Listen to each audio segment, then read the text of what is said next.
Hier, subhanallah, on est arrivé à une partie qui donne envie, qui est la partie dédiée aux personnes qui se voient annoncer la bonne nouvelle du paradis. C'est le verset qui commençait comme ceci: Ba'dan a'udhu billahi minash shaytanir rajim. Wa bashshiril ladhina amanu wa 'amilus salihati anna lahum jannatin tajri min tahtiha al-anhar. إن في خلق السماوات والأرض واختلاف الليل والنهار لآيات لأولي الألباب. بسم الله الرحمن الرحيم والصلاة والسلام على أشرف الأنبياء والمرسلين Sayyidina wa nabiyyina Muhammad wa ala alihi wa sahbihi ajma'in. Alors, bienvenue à vous. C'est normalement le 27e cours qu'on a sur la sourate al-Baqarah. On est le mardi 7 juin 2022. Alors hier, donc je vous ai donné cours hier. Et hier, subhanallah, on est arrivé à une partie qui donne envie, qui est la partie dédiée aux personnes qui se voient annoncer la bonne nouvelle du paradis. C'est le verset qui commençait comme ceci: Ba'dan a'udhu billahi minash shaytanir rajim. Wa bashshiril ladhina amanu wa 'amilus salihati anna lahum jannatin tajri min tahtiha al-anhar. Donc c'est Allah tabaraka wa ta'ala qui dit, d'après certaines explications au prophète alayhi salatu wassalam, d'annoncer la bonne nouvelle. Je vous avais expliqué que le bushara, la bonne annonce, était lié à une nouvelle qu'une personne va vous transmettre. Elle sera la première à vous la transmettre. On n'appelle pas ça bushara si on vous l'annonce pour une deuxième fois. C'est la première annonce d'une nouvelle véridique très importante, d'un événement important. En général, c'est utilisé pour les bonnes annonces, mais elle pourrait être utilisée pour les annonces moins positives. Elle renvoie en langue arabe au niveau étymologique al-bashara. Al-bashara, c'est la peau. La peau. Et ça a le sens de la nouvelle, en fait, qui a un impact sur la peau. On le voit même sur le visage de la personne. La joie, on peut le voir sur le visage d'une personne. La tristesse aussi. Donc, c'est une information, une nouvelle dont on va voir l'effet de l'impact sur la peau de la personne. Et là, Allah tabaraka wa ta'ala nous parle de deux éléments essentiels qu'on retrouve chez ces personnes auxquelles le prophète alayhi salatu wassalam doit adresser cette bushra. Et on peut retrouver dans les livres de Tafasir que c'est le prophète alayhi salatu wassalam ou toute autre personne qui a amené en fait à parler du Coran, à appeler les gens en fait à la voie droite, que les personnes concernées par cette bushra, cette bonne nouvelle, ce sont ladhina amanu, ceux qui ont cru. Et ici, amanu en quoi? Qui ont cru en quoi? Qui ont cru en Allah tabaraka wa ta'ala, qui ont cru en la véracité de Coran al-Karim, qui ont cru au prophète alayhi salatu wassalam et tous les prophètes. Parce que si on dit croire en Allah, croire au Coran et croire au prophète, si on prend ces trois choses-là, donc Allah tabaraka wa ta'ala, le prophète, et en croyant au prophète, on croit au Coran, automatiquement ça implique la foi en tout ce qu'on retrouve dans le Coran, comme la foi en les anges, la foi en la véracité des livres révélés, ceux qui ont été révélés, la foi en tous les prophètes et messagers, la foi au jour du jugement dernier, parce que ça fait partie de ce dont le Coran nous parle, et la foi en la prédestinée, qu'elle soit bonne ou mauvaise. Donc ici on voit qu'avec le terme lavina amanu, qu'on pourrait traduire littéralement par ceux qui ont cru, donc c'est en langue arabe c'est le passé, lavina amanu, c'est le passé, alors qu'ici en français il y a écrit annonce à ceux qui croient, mais ici en langue arabe le verset il renvoie à ceux qui ont cru en fait. Ladhina amanu wa amilus salihat, et on voit l'amal salih comme je l'expliquais hier, à savoir la foi elle est dans le cœur, on ne peut pas l'identifier, on ne peut pas en fait savoir qu'en est-il réellement de la foi de cette personne si cette foi qui est déclarée n'est pas traduite par des actes. Comme les actes ne suffisent pas à savoir si réellement la foi elle est là. On avait vu avec les personnes considérées comme hypocrites que celles-ci peuvent avoir des actes apparents qui font partie des actes de bien. Donc on peut considérer qu'elles ont fait des œuvres de bien. Mais le cœur n'est pas un cœur de ceux qui ont cru. C'est pour ça que le verset ici, il fait ressortir, donc les hypocrites sont exclus. Pourquoi? Parce qu'on commence d'abord avec ceux qui ont la foi, ladhina amanu, foi dans le cœur. Mais en même temps, c'est exclu ceux qui considèrent que la foi c'est dans le cœur et que les œuvres c'est pas grave, c'est pas important, c'est secondaire, parce qu'Allah subhanahu wa ta'ala rajoute wa amilus salihat. Donc on peut pas, chez nous les musulmans, distinguer la foi des œuvres. La foi et les œuvres vont de pair, pour ceux qui ont réellement la foi dans leur cœur. À l'image de l'œuf, quand vous prenez le œuf, c'est clair que dans l'œuf à l'intérieur, vous avez le jaune et le blanc, ce qu'on va appeler le blanc. Les deux sont forcément, quand on parle d'un œuf, les deux doivent être là. C'est si on casse l'œuf qu'on va peut-être pouvoir séparer le blanc du jaune.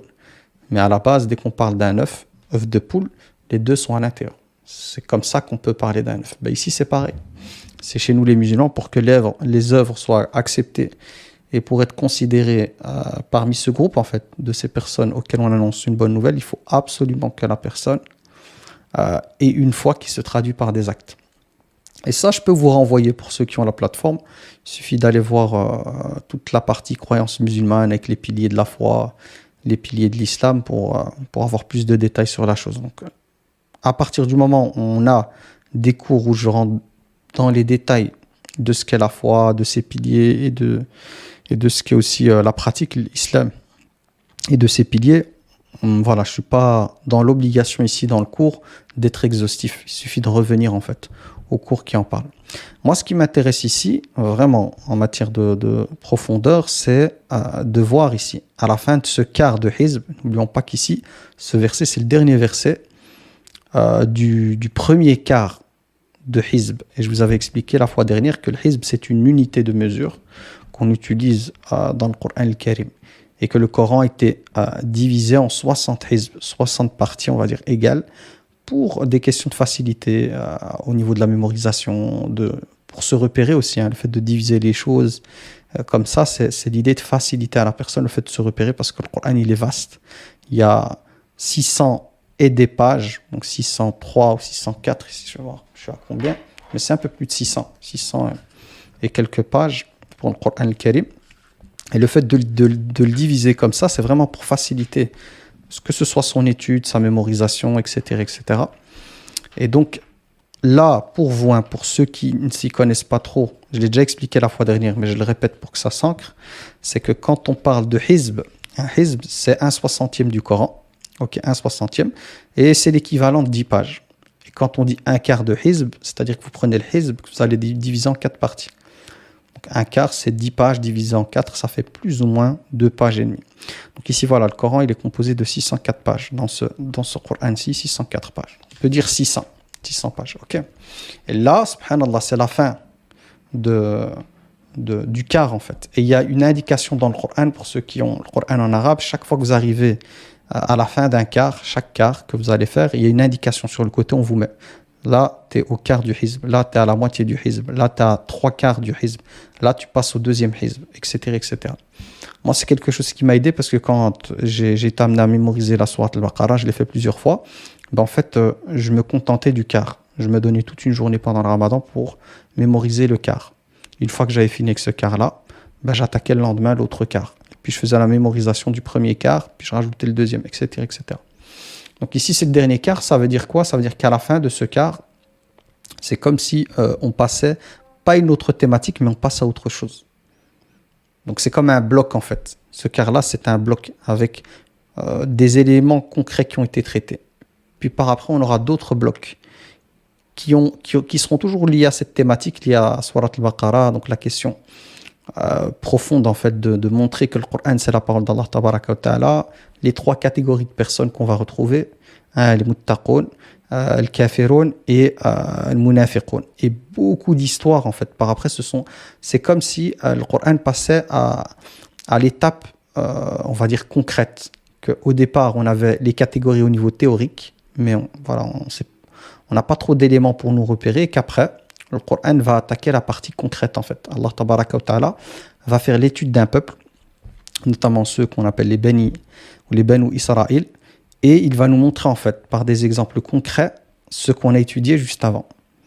Et le rapport de ces personnes-là au livre, à la révélation, au livre et aux prophètes, pour qu'on en tire des leçons nous-mêmes afin d'éviter le fait de leur ressembler. Et quand je dis, on parle des Banu Israël, c'est la majorité d'entre eux. Ce ne sont pas tous les Banu Israël, mais c'est une bonne partie d'entre eux. Et vous allez voir que c'est incroyable en fait. Tous les exemples qui sont cités après, c'est Ya Bani Israël, à chaque fois ça revient avec eux jusqu'à un certain moment arriver à Ibrahim alayhi salam, qui lui va être le modèle par excellence de la taqwa. Donc on va voir une partie très importante des versets montrer cette complexité entre l'apparence et ce qui est caché.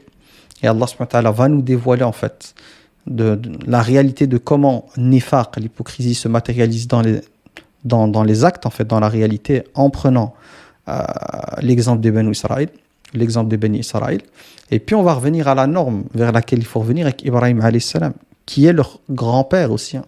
Parce que si on dit que ce sont les enfants de Israël, son grand-père c'est Ibrahim alayhi salam, car il est le fils de Ishaq, fils de Ibrahim alayhi salam.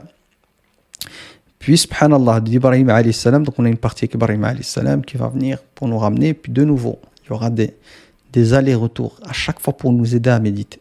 Nous, on n'est pas encore là, donc on va y aller vraiment step by step, étape par étape. En tout cas, ce quart, on va essayer de le clôturer aujourd'hui, Inch'Allah ta'ala, en tirant le nectar de celui-ci. Et le nectar de celui-ci, c'est de comprendre que le Coran al-Karim a pour vocation, en tout cas pour nous les croyants, de nous guider vers la voie la plus droite, de nous amener à pouvoir vivre une vie agréable sur terre, mais surtout la réussite de l'autre côté.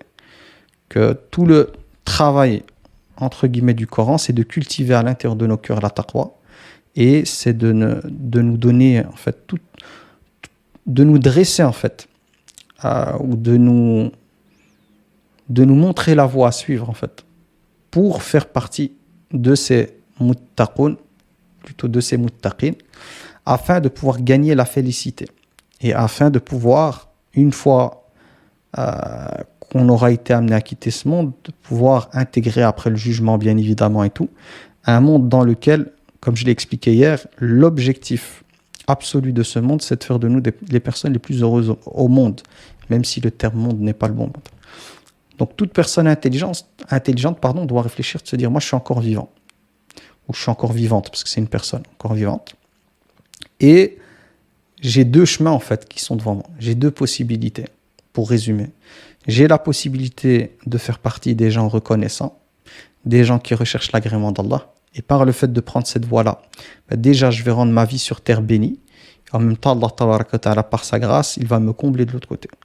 Ou j'ai le choix de prendre une autre voie qui est liée à celle, c'est la voie de l'ego, c'est la voie des passions, c'est la voie où on va laisser son âme en fait conquérante, son âme avec ce côté, on va dire, pressé d'atteindre un bonheur qui n'existe pas, comme je vous le dis tout le temps, sur Terre, à travers le fait de se soumettre à cet enfant roi qu'on appelle l'ego. Parce que l'ego, il peut devenir un enfant roi. C'est-à-dire que l'ego peut nous soumettre. Notre ego, on peut être soumis à son ego et être l'esclave de son ego. Jusqu'à tomber dans des addictions desquelles on n'arrive plus à s'extirper parce que notre âme, on perd le contrôle total sur notre âme et c'est elle qui dicte. Quand je dis l'âme, c'est le côté égotique, le côté faux jour de l'âme qui prend le dessus et c'est elle qui va dicter notre conduite. Et on n'a aucune force, aucune capacité à retenir celle-ci. C'est pour ça que je prends l'exemple de l'enfant roi qui, à un certain moment, n'en a que faire de l'autorité de ses parents et qui va à chaque fois exiger, bouder, se mettre en colère pour que les parents se plient en fait à sa volonté. Notre âme, elle peut développer un côté lié à cet ego où on finit par être complètement soumis ou soumise à son côté le plus obscur en fait.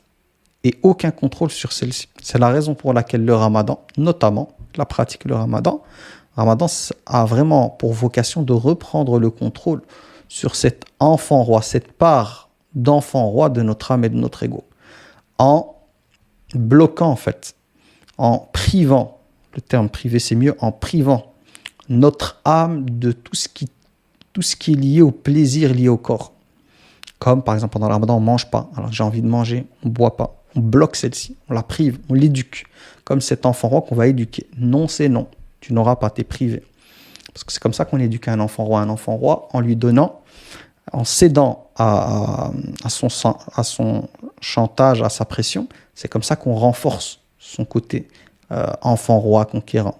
Mais dès qu'on prive et qu'on dit non et qu'on tient, c'est pas facile, c'est pour ça que le jeûne il n'est pas évident, c'est comme ça qu'on reprend le contrôle sur cet enfant roi. Mais l'enfant roi va faire des caprices au début, hein, quand il n'a pas l'habitude, il va commencer à crier. Voilà, ça va être difficile. Comme pour le jeûne, quand on n'a pas l'habitude, quand on prive son âme de nourriture, d'eau, surtout en été, bah, c'est le combat à l'intérieur. Hein, le côté bestial animal n'est pas content. Hein. Donc on va le ressentir dans notre corps, avec des coups de fatigue, avec des douleurs au ventre, la tête qui tourne et tout. C'est les effets de cette âme en fait qui n'a pas été domptée. Mais on va voir qu'au fil des jours, avec le jeûne, les jours qui passent, petit à petit, ça devient de plus en plus facile. Et on reprend le contrôle en fait à l'intérieur.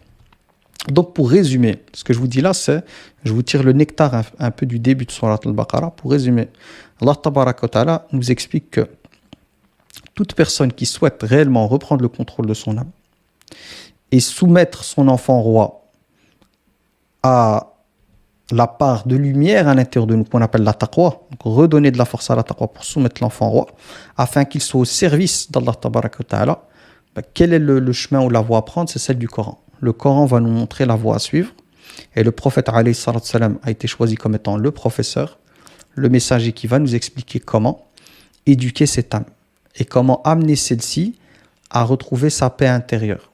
Parce que la paix intérieure, elle est liée au fait de reprendre le contrôle du quartier général à l'intérieur de nous.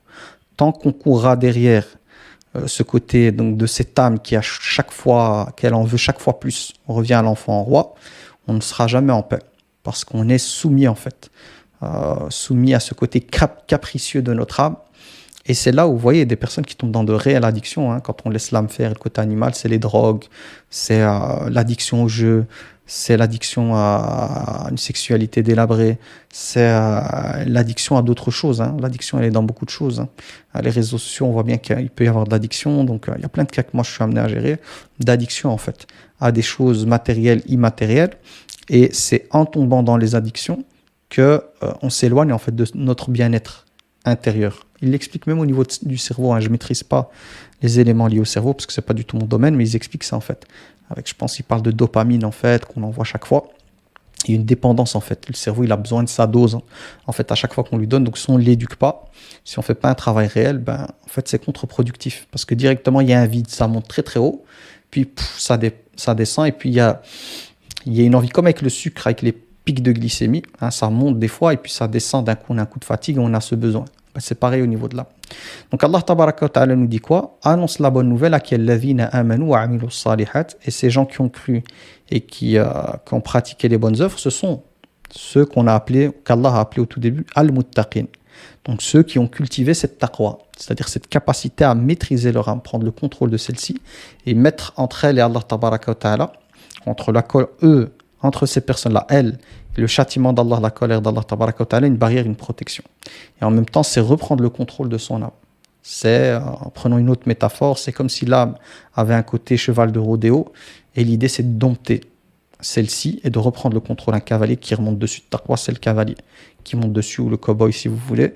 Et celui-ci, en fait, en fonction de ses capacités, donc sa physique, sa musculature, son expérience, va essayer de reprendre le contrôle. Donc il faut absolument affaiblir la bête en la fatiguant. Hein, quand c'est le cheval de rodéo, en fait, ce que va faire la personne, c'est qu'elle va laisser en fait le cheval en le contrôlant bouger dans tous les sens jusqu'à bien le fatiguer et reprendre le contrôle à ce moment-là. Donc nous, on doit affaiblir absolument ce côté animal bestial, ce côté lié au corps qui a ce besoin, en se coupant par la vue et notamment l'ouïe, des choses qui vont venir alimenter, qui vont venir nourrir ce côté en nous sauvage.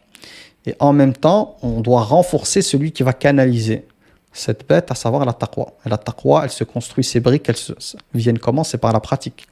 On l'avait vu, Allah Tabaraka wa Ta'ala, dans l'appel qu'il a fait à l'humanité, il dit « Ya ayyuhan nas, u'budu rabbakum » adorez votre Seigneur, avec tout ce que j'ai expliqué, donc parce que c'est lui qui nous a créés, ceux avant nous, mais il y a « la'allakum tattaqun » que si on fait cela, on adore Allah comme il faut, donc par la pratique, on aura la'allakum tattaqun. Si on fait bien le job, on aura la taqwa.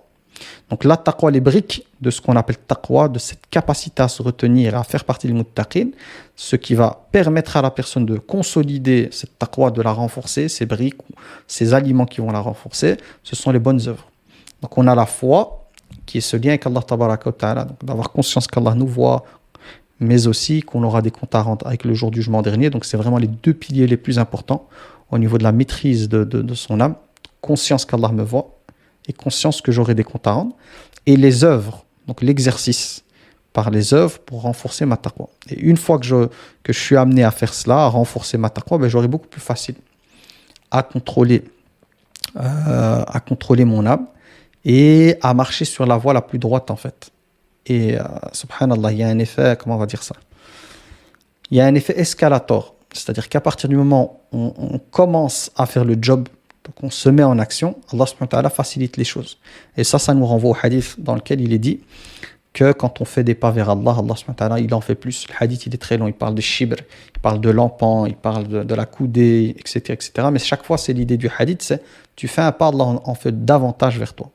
C'est-à-dire qu'Allah nous facilite. Nous, on doit faire l'action qui démarre, donc on doit être les initiateurs du premier pas. Mais une fois que tu fais le premier pas, bah, subhanallah, les choses se facilitent. Et d'ailleurs, pour la procrastination, c'est pareil. Le plus difficile pour sortir de la procrastination, c'est-à-dire le fait de retarder les choses, c'est le premier pas. Dès que tu fais le premier, ça va tout seul. Pareil pour la prière. Dès que la personne, c'est bon, elle a la flemme, elle va dans sa salle de bain, elle fait ses ablutions, les choses viennent automatiquement. Donc les ablutions, c'est vraiment c'est à partir du moment où la personne, elle va dans sa salle de bain pour les ablutions, elle s'est arrachée de la procrastination. Et donc, automatiquement, le reste va venir. Donc, ça, c'est un peu le travail à faire. Quel est le bénéfice de ça? Parce que le but, c'est le bénéfice. C'est comme je vous l'ai dit, Allah tabaraka wa ta'ala va faire en sorte que l'âme, en fait, elle va trouver une paix intérieure. Parce que finalement, ce qu'on peut concrétiser sur Terre, ce que peut-être les personnes appellent bonheur pour certains, c'est la paix de l'âme. En réalité, ce qu'on recherche réellement, c'est de se sentir bien à l'intérieur de nous-mêmes. On peut parler de bien-être, ce que vous voulez. Donc la paix de l'âme ne peut se retrouver qu'à partir du moment où la personne, elle n'est plus esclave de son âme bestiale. On ne peut pas être en paix quand notre âme bestiale elle est en mode Hulk ou elle est en mode sauvage. C'est pas possible. On revient au cheval de rodéo. Tant que le cheval est en mode, en mode sauvage, le cavalier qui est au-dessus ne peut pas être en paix. Être en paix, c'est quand la bête elle se sera calmée et que le cavalier pourra trottiner avec elle ou même galoper, mais sans cette instabilité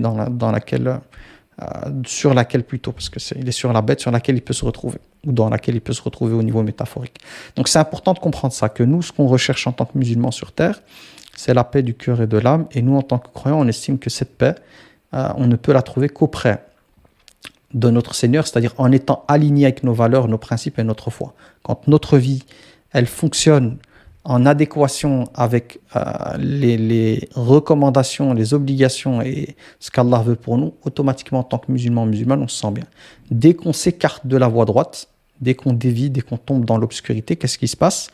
Notre âme va nous blâmer. Notre âme va nous mettre dans un état d'inconfort à l'intérieur de nous, qui est positif, parce que cet état d'inconfort dans lequel notre âme va nous mettre va nous pousser en fait à rechercher de nouveau la lumière, parce qu'on n'est pas bien, on regrette qu'est-ce que j'ai fait, pourquoi j'ai fait ça, astaghfirullah, Allah m'a vu le jour du jugement dernier. Donc tout ça va me pousser en tant que personne à vouloir retourner dans la lumière.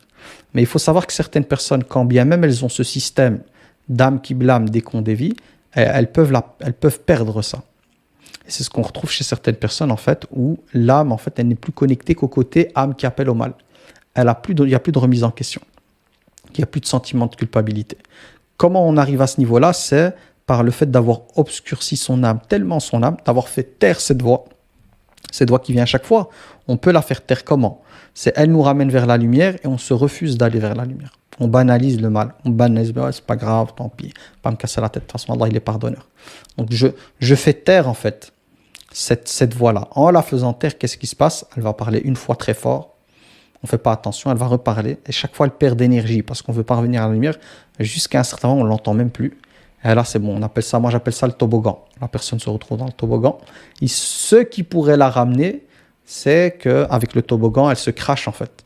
Il lui arrive un truc ou quoi pour se réveiller, en fait. Vraiment, ce qu'on appelle j'appelle ça métaphoriquement une claque spirituelle, quoi. Quelque chose, un malheur, ou une chose qui lui tombe dessus, et pouf, voilà que c'est possible que par cet électrochoc, elle ouvre les yeux. Mais des fois, avec l'électrochoc, ça ne marche pas. Personne, quand bien même Allah tabaraka wa ta'ala, par sa grâce, les frapperait par quelque chose qui viendrait à les réveiller, il y a des personnes, ça marche peut-être l'instant de l'épreuve, c'est-à-dire, oh Allah, secours-moi, aide-moi et tout. Dès qu'Allah les libère de l'épreuve, on retourne dans les ténèbres. Donc ça dépend, c'est du cas par cas, ça dépend du niveau spirituel, de la sincérité, etc. etc. Donc revenons, ici Allah Tabaraka wa Ta'ala nous dit quoi, si on revient au début du Coran de la sourate, c'est, donc la sourate, elle nous parle du fait que voilà, toute personne qui veut réussir, toute personne qui veut être dans le falah, hein, Oulaïka humul muflihun, comme il nous le rappelle au tout début, il dit ceux-ci, Oulaïka, ceux-là, humul muflihun, ce sont eux les gagnants. Le falah, la réussite, les gagnants. Et le muflih, le falah et tout ça, ça comprend le sens aussi d'ouvrir. Ce sont ceux qui s'ouvrent en fait vers la paix intérieure, et ce sont les personnes c'est comme si elles s'ouvraient une voie vers la félicité, vers la réussite.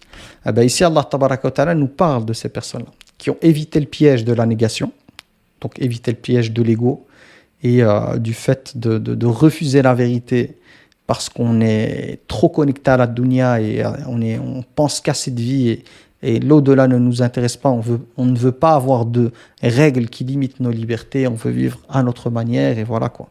Et on se soucie très peu de ce qui nous attend. Et aussi, c'est l'idée aussi de ne pas être comme ceux, donc il y a ceux-là, et de ne pas être comme ceux qui vont montrer en fait la foi, mais qui vont cacher cette mécréance, ou ceux qui, si on va un peu plus loin en termes de méditation, ceux dont la parole et les actes en public ne sont pas à l'image de ce que le cœur vit. Et ça, on peut retrouver ça chez des musulmans qui ne sont pas hypocrites, mais ce sont des musulmans pour lesquels il y a un énorme décalage entre leurs propos, entre leurs paroles, entre leur attitude en groupe et ce qu'elles vivent à l'intérieur. Et l'objectif ici est d'amener ces personnes musulmanes à ce que l'intérieur se rapproche en fait de ce qui est lié à la parole. Par exemple, parole, oui, j'aime Allah plus que tout. Oui, c'est important en tant que musulman.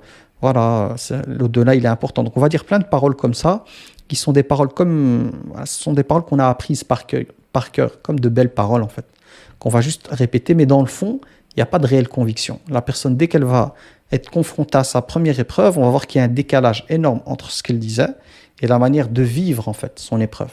C'est là où on voit qu'il y a un décalage et un travail à faire. C'est parce qu'Allah Tabaraka wa Ta'ala va nous tester. Par exemple, on va trouver ces personnes qui vont dire oui, en tant que musulman, on doit avoir tawakkul, la confiance en Allah. Allah, il est capable de tout, de toute manière. Donc, les personnes vont dire ça. Allah, il est capable de tout, tawakkul. Donc ça, ce sont les paroles. Mais dès qu'Allah Tabaraka wa Ta'ala va les confronter à une réalité particulière, qui en fait est aux antipodes de ce vers quoi elles aimeraient tendre, ou ce vers quoi elles aimeraient aller, ou ce vers quoi, ou les choses qu'elles espèrent réaliser dans leur vie, qu'est-ce qui se passe? C'est que là, la parole, Allah est capable de tout, dans la pratique, dans le vécu, la personne ne le vit pas comme ça. Je prendrai même un plus bel exemple, parce que celui-ci, voilà, je ne pense pas que c'est le meilleur. Le meilleur exemple, c'est, on va dire en tant que musulman, dans tout ce que fait Allah Tabaraka wa Ta'ala, il y a une sagesse. Donc Allah, il est le sage, et j'ai une bonne opinion d'Allah. C'est-à-dire que j'accepte ce qu'Allah décide pour moi, parce que j'estime qu'Allah sait mieux ce qui est un bien pour moi. Donc nous, on va dire quoi? C'est je laisse mon destin entre les mains d'Allah, parce qu'en tant que musulmane, je considère à l'intérieur de mon cœur, pas à l'intérieur de mon cœur, par mes mots là, parce que là, je parle du décalage, qu'Allah, il est sage. Et que dans tout ce qu'il fait, il y a toujours une sagesse. Donc ça, je vais le dire. Dans la réalité, je vais être confronté à quelque chose où Allah Tabaraka wa Ta'ala m'a fermé une porte, voire 2 portes, voire 10 portes, par rapport à des choses auxquelles je tiens vraiment. Et là, ce côté sagesse et tout, je ne le vis pas en fait avec mon cœur. Je suis en train de souffrir, je ne vis pas bien, ça me rend malade, je suis en dépression, j'essaie par tous les moyens de forcer la porte pour l'ouvrir et tout, et ça ne veut pas, et je ne comprends pas, et j'en reviens même à avoir de la colère vis-à-vis d'Allah. J'ai ça dans mes consultations, les gens finissent par l'avouer, d'en vouloir à Allah comme si Allah m'a privé de mon bonheur qu'en fermant cette porte-là, Allah ne voulait pas mon bien et tout. On en arrive là. Donc, qu'est-ce qui va se passer? Quand je vais prier, j'y vais de force. Je ne ressens plus ma prière. J'ai plus d'énergie pour prier et tout. Qu'est-ce qui amène la personne, en fait, à ressentir ou à vivre sa pratique avec beaucoup de difficultés, avec beaucoup de lourdeur? C'est parce que, dans le fond, elle masque, elle ne le dit pas. Elle en veut à Allah Tabaraka wa Ta'ala. Elle a une sorte de colère par rapport à Allah, de se dire, il est capable de tout. Et il m'a pas ouvert la porte. Il était capable de modifier les choses, il est capable de me sortir de là où je suis, il est capable de tout, voilà, de m'amener le tapis rouge et il l'a pas fait. Donc automatiquement, je suis vraiment croyante, donc je ne peux pas dépasser par la parole ou quoi, dire des choses qui sont liées au blasphème, mais dans mon cœur, je ressens de la colère. Je lui en veux. Et donc, qu'est-ce qui va se passer? Ok, je suis obligé de prier parce que je suis musulmane, mais mon cœur n'y est pas du tout. J'ai pas envie en fait. Et ça, il y a des personnes qui me l'avouent clairement en consultation, des personnes qui me disent clairement ça. Dès que quelqu'un me dit, écoute, Abou Bakr, au niveau de la pratique, la prière, j'ai vraiment des difficultés et tout, et que la personne, je rajoute avec ça, que la personne, elle vit une épreuve par rapport à laquelle la porte est fermée et qu'Allah subhanahu wa ta'ala n'a pas ouvert, automatiquement, la première hypothèse qui vient, c'est si la prière elle est lourde et que la personne elle ne trouve pas de réconfort dans la prière, c'est que son opinion d'Allah et sa vision d'Allah n'est pas la bonne. Qu'elle ait une mauvaise opinion d'Allah, qu'elle pense qu'Allah tabaraka wa ta'ala ne veut pas l'aider, veut qu'elle souffre, veut pour elle le malheur et qu'il la prive du bonheur, etc., etc.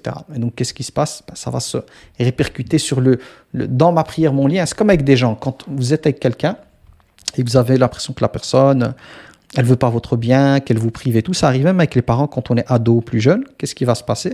C'est que votre interprétation des faits par la privation du parent autre va être, vous allez le vivre comme le refus en fait de cette personne, de votre bien-être. Donc automatiquement, votre relation avec votre père ou votre mère va être négative. Vous n'allez pas vouloir communiquer, ça va être lourd, etc., etc. Pourquoi? Parce que vous voyez, vous représentez les choses de manière à voir le parent comme étant la personne qui est un obstacle à votre bien-être et votre émancipation, donc qu'elle ne veut pas votre bien en fait, parce qu'elle vous prive de la chose voulue. Et ça, malheureusement, ça arrive à pas mal de musulmans, de musulmanes qui vont avoir ça, qui vont pas le dire, mais qui vont le vivre comme ça, une colère vis-à-vis d'Allah tabaraka wa ta'ala, parce que j'ai fait des du'as, ça fait des années que je fais des invocations, 5 ans, 10 ans pour certains, certaines 15 ans pour d'autres, et j'ai beau invoquer, et ma situation elle change pas, c'est toujours pareil, et je suis seul, etc., etc. Et donc qu'est-ce qui se passe? C'est qu'à un certain moment, il y a de l'usure en fait, l'usure en se disant voilà, j'ai invoqué, j'ai fait. Allah subhanahu wa ta'ala, il est capable de tout, dans le Coran il nous dit qu'il est capable de tout, mais pour moi il n'y a rien qui vient. Donc finalement je finis par me lasser de toutes ces prières, toutes ces invocations, c'est lourd, j'ai pas eu ce que je voulais, donc qu'est-ce qui se passe? Il y a une sorte de délaissement, ça peut aller de la lourdeur à pratiquer jusqu'à délaisser la prière. Et là, il y a une erreur. Pourquoi? Parce qu'ici, on est lié à quelque chose de très égotique. C'est-à-dire que la relation que j'ai avec Allah tabaraka wa ta'ala n'est pas bonne. C'est pour ça que la porte elle ne s'ouvre pas. Parce que finalement, le lien que j'ai avec Allah tabaraka wa ta'ala est un lien lié à un côté opportuniste, lié à un côté cupide, si on peut dire ça, lié au côté de « je l'adore, je le prie pour qu'il me donne ». Parce que je sais que les choses sont entre ses mains pour qu'il me donne. S'il ne me donne pas, à quoi beau prier, à quoi beau lui demander? C'est-à-dire que le lien que j'ai avec Allah tabaraka wa ta'ala n'est pas un lien d'amour inconditionnel, mais c'est un lien qui est un lien d'amour conditionnel. Je t'adore et je te prie à condition que par tes pouvoirs tu me donnes. Parce que dès que je me retrouve face à une situation où je t'ai demandé, redemandé, tu m'as pas donné ce que je voulais, tu n'as pas ouvert la porte, j'ai plus envie de prier. Bon, en tout cas, je vais bâcler le travail. Donc finalement, je ne suis pas lié à lui parce que je l'aime vraiment, mais je suis lié à lui par intérêt. Et Allah tabaraka wa ta'ala ne veut pas pour nous qu'on ait une relation avec lui comme celle-ci. Ce qu'il attend de nous, c'est un amour inconditionnel. Comme sa miséricorde vis-à-vis de nous, les croyants, elle est inconditionnelle. Sa rahma, les dons qu'il nous accorde, il ne nous a pas donné de conditions sur terre. Je ne parle pas dans l'au-delà, elle est conditionnée. Mais sur terre, les bienfaits qu'il nous a accordés, il n'y avait pas de conditions. On a reçu tout ça gratuitement dès le départ. Donc Allah tabaraka wa ta'ala nous donne énormément de choses sans qu'il y ait de conditions. Après, subhanah, il va nous donner des obligations par gratitude en fait, pour voir est-ce qu'on sera reconnaissant ou pas. Donc finalement, la personne qui pense comme ça, elle oublie, elle met de côté tous les dons qu'Allah lui a donnés. Elle ne voit que ce qui manque, mais elle ne voit pas tout ce qu'elle a reçu. C'est comme l'enfant, on va revenir aux enfants, les parents se sacrifient pour l'enfant, pour l'éduquer, plein de choses à la chambre, tout est arrangé, et le parent prive l'enfant de la PlayStation, la dernière PlayStation. Et l'enfant a fait que demander et tout, et les parents ne veulent pas, ils ont peur que si ils ouvrent la porte de la PlayStation, l'enfant ne va plus étudier et tout. L'enfant, il va omettre tout le reste, que les parents l'ont éduqué, grandir, manger, les vêtements, tout, pour son bien. Il va voir que la PlayStation. Et il va voir à travers la privation de la PlayStation, il va traduire que ses parents n'ont rien fait pour lui, ils ne veulent pas son bien et tout. Donc, il est tellement focus sur la PlayStation qu'il oublie tout le reste. Que l'enfant ne paye pas le loyer, paye pas la nourriture, paye pas l'électricité, paye pas l'eau, que les personnes qui s'occupent de l'enfant, on va parler de parents ici, bah, la mère elle s'occupe de l'enfant en lui préparant ses choses, peut-être même ses vêtements, avec la machine à laver, les sortir, repasser le linge, la nourriture, etc. Tout ça, on voit pas, on voit juste la PlayStation qui est pas là. Donc l'image que je vous donne, je parle de ça pour revenir au spirituel, où des fois, les personnes qui souffrent et qui ne sont pas bien, parce qu'on parle ici de la paix intérieure, on parle de l'iman et de l'amal salih, de la foi, c'est que la personne, elle ne va voir, en fait, dans sa relation avec Allah tabaraka wa ta'ala, que ce qui manque. Mais elle ne verra pas tout ce qu'Allah lui a donné et toutes les choses par rapport auxquelles elle n'a même pas, en fait, elle n'a même pas été reconnaissante comme il faut par rapport à tout ce qu'il a donné. Et elle oublie aussi une chose, c'est que si Allah tabaraka wa ta'ala ferme une porte, c'est toujours par sagesse et pour un bien, comme, je reviens à l'exemple des parents qui ne veulent pas la PlayStation, en tout cas durant cette période-là, parce qu'il y a les examens, c'est pour l'intérêt de l'enfant, pour son devenir. S'il venait à ouvrir cette porte, ça compromettrait peut-être l'avenir de cet enfant, son futur, etc., etc. Donc la problématique, on revient à quoi? Qui amène à cette mauvaise représentation des choses et mauvaise opinion d'Allah, elle est liée au fait qu'on est focus en fait sur ce qui manque, sur la privation, et on ne voit pas tout ce qu'on a reçu. Donc on est ingrat en fait. Et c'est un peu ça le kufr. Une des parties de le kufr, c'est l'ingratitude. Il y a l'ingratitude totale qui va jusqu'à ne pas reconnaître Allah comme Seigneur. Ça c'est le sommet. Mais on peut avoir un autre niveau de kufr, c'est l'ingratitude par rapport aux bienfaits qu'il nous a donnés, mais qu'on ne considère pas en fait. Tout ce qu'on a eu, on ne considère pas. La santé, je ne considère pas. La vue, je vois, je ne considère pas. L'ouïe, j'entends, je ne considère pas. La parole, je ne considère pas. Je peux bouger, je ne considère pas. Je mange, je bois, je ne considère pas. La sécurité, je ne vis pas dans un pays où il y a la guerre, je ne considère pas. L'islam, la foi, je ne considère pas. Donc, à force de n'être concentré que sur la chose qui me manque, ben, je deviens aveugle en fait. Le fait d'être focus, de voir que ça, je ne vois pas tout ce qui est autour. Et c'est ça qui amène, pourquoi je vous dis tout ça, c'est ça qui amène à un état de mal-être à l'intérieur. Alors que ceux qui ont réellement la foi, elle implique la bonne opinion d'Allah, la connaissance de ses noms, de ses attributs, de sa sagesse, du pourquoi des choses. Donc si j'ai une foi bien ancrée, qui est correcte, qui est juste, avec une bonne opinion d'Allah, et que j'accomplis les œuvres parce qu'Allah mérite que je l'adore, par les œuvres que je fais, je suis dans la gratitude. C'est l'idée de remercier Allah pour ce qu'il m'a donné. Automatiquement, j'éduque mon âme pour que celle-ci vive dans ce qu'on appelle rida bil qalil, qu'elle soit satisfaite de ce qu'Allah tabaraka wa ta'ala a décrété pour elle. Rida bil qalil, c'est d'être satisfait, même si ça a l'air peu. Parce que dans le peu, je vois à travers ce que j'ai reçu, le don de mon Seigneur, sa miséricorde. Et d'ailleurs, on dit souvent, des fois, ce n'est pas forcément le cadeau qui fait la différence, hein, mais c'est la personne qui vous donne le cadeau. Quand vous aimez quelqu'un, imaginons quelqu'un qui est vraiment très important. On va parler du monde. Ici, on zappe le halal haram, une star que vous aimez. Si cette star vous envoie même une bague en plastique, hein, c'est juste une métaphore, une bague en plastique qui ne coûte pas cher, mais qu'elle a pensé à vous, vous la considérez et qu'elle vous a offert ça, on ne parle pas de halal haram, pour votre anniversaire, une bague ne coûte pas cher par rapport à ce qu'elle gagne pas cher. Plastique, je déconne, je vais trop loin, mais voilà, une bague, on va dire en argent, voire en or, mais ce n'est pas ce qu'il y a de plus cher. Quelque chose que vous pourriez vous acheter vous-même. Ben, en fait, la considération que vous allez accorder au cadeau est liée forcément à l'amour que vous avez de la personne qui vous l'a fait, qui a pensé à vous. Plus votre amour pour la personne est intense, plus cet objet aura de la valeur à vos yeux. Quand bien même, on va revenir à un truc qui coûte peut-être 5 €, mais il a pensé à vous. Tandis qu'un cadeau que vous allez avoir, ça j'ai déjà eu, par exemple, un prétendant, une femme, elle ne veut pas d'un prétendant. Vraiment, un homme, elle est dégoûtée de cette personne qui la lâchait pas. Ils se connaissent depuis l'école et il est amoureux d'elle, elle ne l'aime pas. Cette personne-là, même si elle venait à lui acheter un collier qui coûte 10 000 ou 20 000 €, elle ne l'aime pas. En fait, elle va recevoir le cadeau. Comme il est associé à cet homme, même s'il coûte 10 000 ou 20 000 € et qu'on prend une personne qui n'est pas matérialiste, elle n'en veut pas en fait. Parce qu'en fait, elle rejette la personne, donc tout ce qui vient d'elle, elle va le rejeter, même si le truc, il est très très cher. Par contre, je reprends l'autre exemple, une personne que vous aimez beaucoup, même si c'est un petit geste de 5 €, mais qu'elle a pensé à vous, cette chose-là, vous allez la garder, vous allez peut-être la cacher quelque part, la mettre, je ne sais pas moi, si c'est une chose qu'on peut mettre dans un cadre, vous allez la mettre dans un cadre, si c'est une chose qu'on peut mettre dans un coffre, et chaque fois regarder. Parce que ça vient de l'être aimé en fait. C'est ça qui fait toute la différence. Donc nous, en tant que musulmans, si on se met dans cette position-là, de voir les dons qu'on a reçus, qui viennent d'Allah tabaraka wa ta'ala, et de les considérer parce qu'ils viennent d'Allah, automatiquement, qu'est-ce qui se passe à l'intérieur? On cultive la gratitude. Ar-rida. Et c'est ce qui fait partie des éléments liés à la taqwa. N'oubliez pas que la taqwa, je vous l'ai déjà expliqué, la taqwa c'est quoi donc, le hadith, c'est pas un hadith, c'est un compagnon qui l'expliquait. Dans les choses qu'il citait, il disait c'est ar-rida bil qalil, wal amalu bit tanzil, wal isti'dad lil rahil. Voilà, c'est d'abord al-khawf min al-jalil. Pourquoi je vous dis taqwa? Parce que c'est ceux-là qui sont concernés par la bonne annonce. Taqwa, c'est d'abord al-khawf min al-jalil. C'est la crainte de al-jalil qui est Allah tabaraka wa ta'ala. Et nous, en tant que musulmans, on peut craindre le châtiment d'Allah, mais pas que. On peut craindre aussi le fait de perdre l'amour d'Allah. On peut craindre en fait le fait de ne pas faire partie de ceux qui ont eu l'agrément d'Allah, qui perdent en fait ce lien. Donc, al-khawf min al-jalil. Donc, la crainte d'Allah tabaraka wa ta'ala. Wal amalu bit tanzil.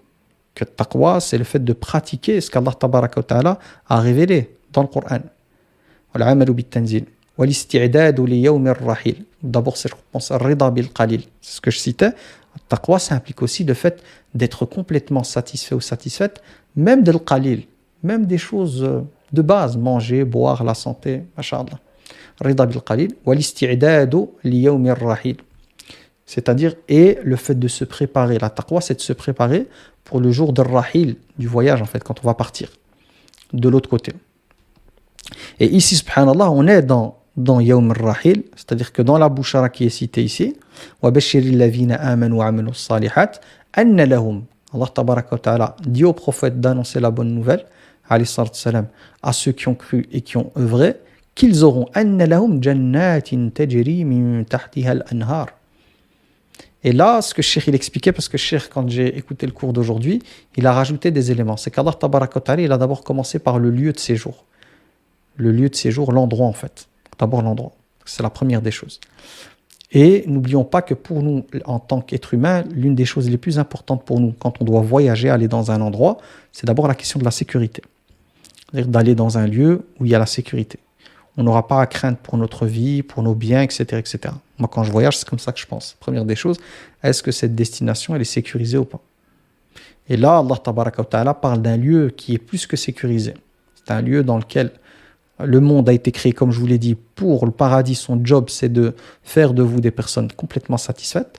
Mais en même temps, c'est le lieu de la stabilité, c'est le lieu de la sécurité, mais à tous les niveaux. Quand je dis sécurité, il y a la sécurité liée à l'intégrité physique. Donc la peur de se faire agresser ou quoi, ça n'existe pas. Au paradis, tout le monde, il n'y a pas de voleur, il n'y a pas d'agresseur, il n'y a pas de racisme, il n'y a rien. Mais il y a aussi la sécurité liée à l'intégrité psychique, c'est-à-dire le fait de ne pas vivre des choses qui vont venir au niveau psychologique, nous amener de la peur, de la crainte ou de l'angoisse. Paradis, tout ça n'existe pas. Tous les éléments liés à l'insécurité physique et psychique, ça n'existe plus en fait. Donc il n'y a pas de peur pour sa sécurité. Il n'y a pas de peur ou de risque en fait d'être confronté à une situation de frottement comme on a sur Terre qui va amener à de la colère, qui va amener à de la tristesse, qui va amener à de l'injustice, qui va amener à de l'humiliation. Toutes les personnes qui vont intégrer le paradis, qui se retrouveront au paradis, sont des personnes qui vont être transformées physiquement, mais pas que, même au niveau de la moralité. Vous ne retrouverez au paradis, Inch'Allah, on espère pour nous tous, que des personnes qui ont atteint, en tout cas dont Allah tabaraka wa ta'ala a transformé l'intérieur, de manière à les amener à être les personnes les plus douces, avec les mots les plus tendres, avec les mots les plus bienveillants. Plus aucune animosité, plus aucune parole obscène, plus aucune parole rabaissante. Il n'y a rien, ça n'existe pas en fait. Et ça, c'est très très important parce que moi, j'ai déjà des années en tant qu'éducateur qu'on allait avec des groupes en voyage dans les lieux et ce qui pouvait casser en fait la bonne ambiance dans laquelle on était, le côté vacances, le côté profiter, c'est des disputes entre les membres du groupe, des clashs, des insultes. Entre jeunes, vous savez comment ça marche, les clashs ils peuvent vite venir et tout. Vous avez ça qui arrive, ça casse l'ambiance, ça plombe l'ambiance. Il suffit qu'il y ait deux personnes qui se disputent durant un voyage, qui se prennent la tête et c'est bon, votre séjour il est gâché, en tout cas en partie gâché. Il suffit qu'il y ait une personne à l'intérieur du groupe qui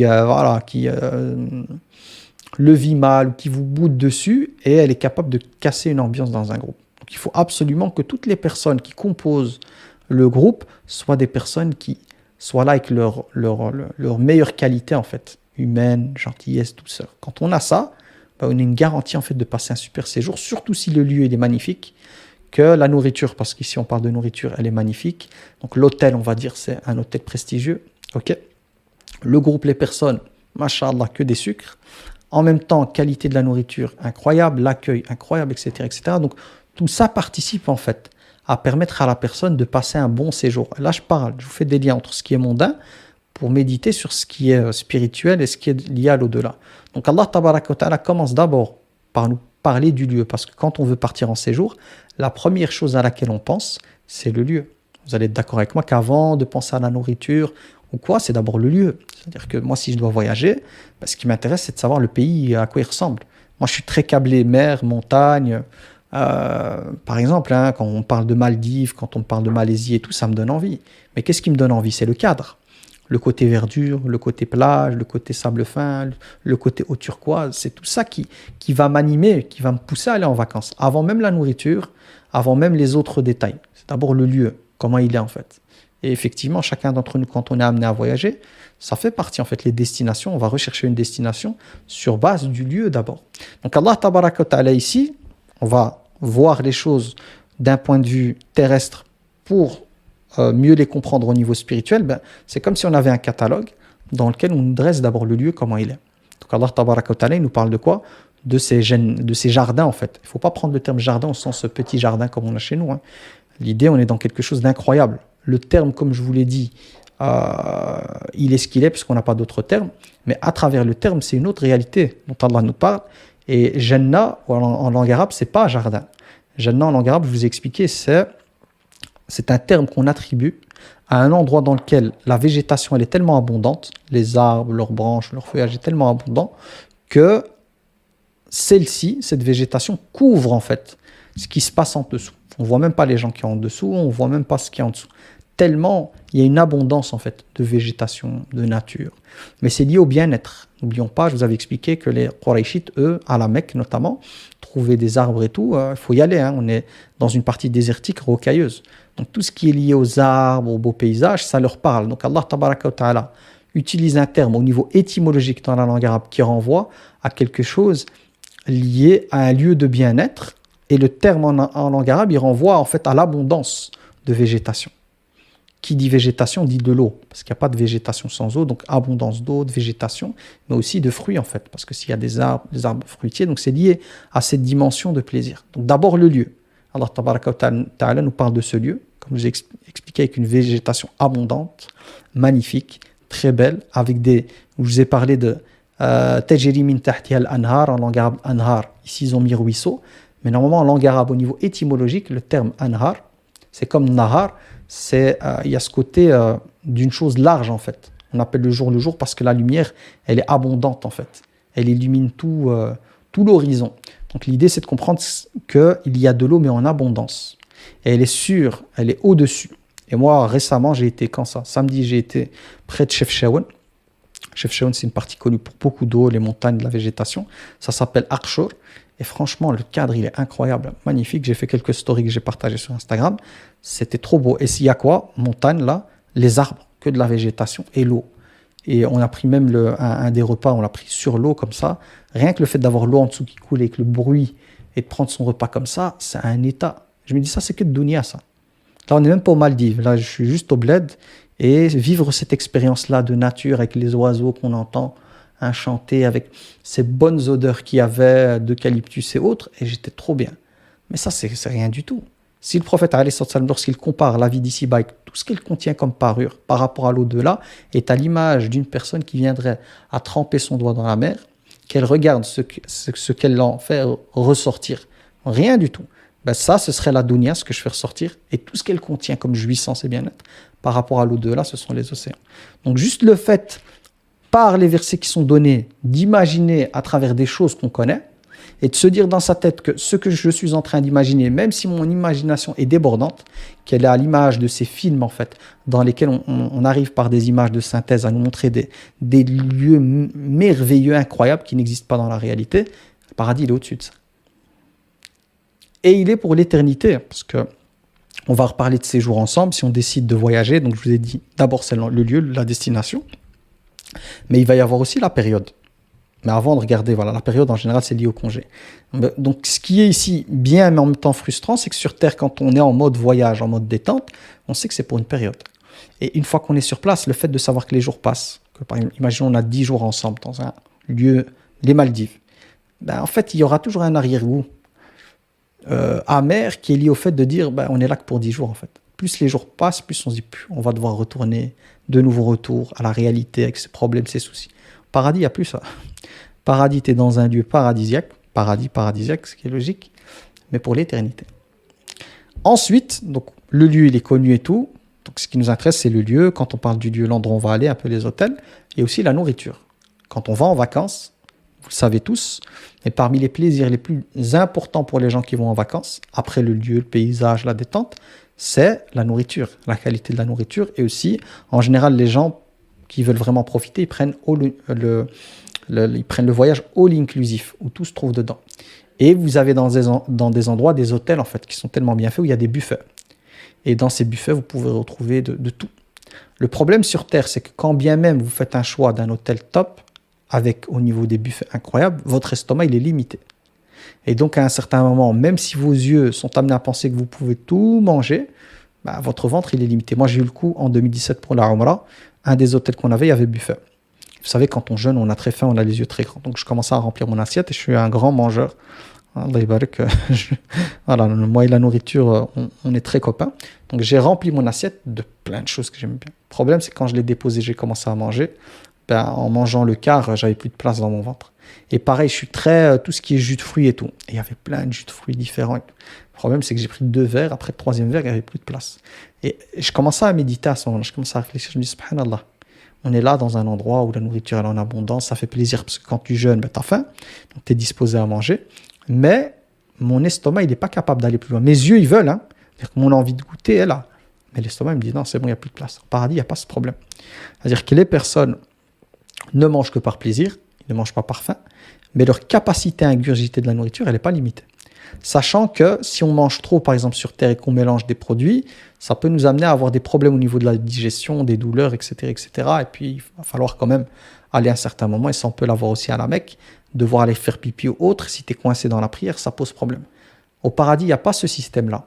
Il n'y a pas à aller aux toilettes. Toute nourriture qui est consommée, il va y avoir un processus chimique qui va transformer cela, comme les aliments sont bio du paradis. Donc c'est vraiment des aliments de haute qualité. Ceux-ci, comme des parfums, vous voyez les parfums, quand les gens font des parfums, c'est avec des plantes, etc. etc. Ben en fait, ce qui va se passer, c'est qu'il y a un phénomène chimique qu'Allah subhanahu wa ta'ala a créé spécialement au paradis, qui va amener à ce que la digestion et la transformation de ce qui a été mangé ressortent par la peau, comme une fine couche de sueur, qui a un parfum meilleur que le musc. C'est-à-dire que vous mangez, et au lieu de vous retrouver comme sur Terre, à avoir vos intestins qui sont remplis, à devoir aller aux toilettes, et c'est pas hygiénique, et c'est pas, voilà, on sait très bien que quand on va aux toilettes, ça va pas sentir la rose ni rien. Donc ça, c'est dunya. La dunya, elle est comme ça. La nourriture de la dunya, elle se transforme comme ça. Au paradis, c'est l'inverse. C'est-à-dire que le processus chimique va amener à ce que ça sorte, donc par une sorte de sueur, mais avec un parfum qui est au-delà du... Quand on dit musc, il faut savoir que ça fait référence à l'époque à un parfum.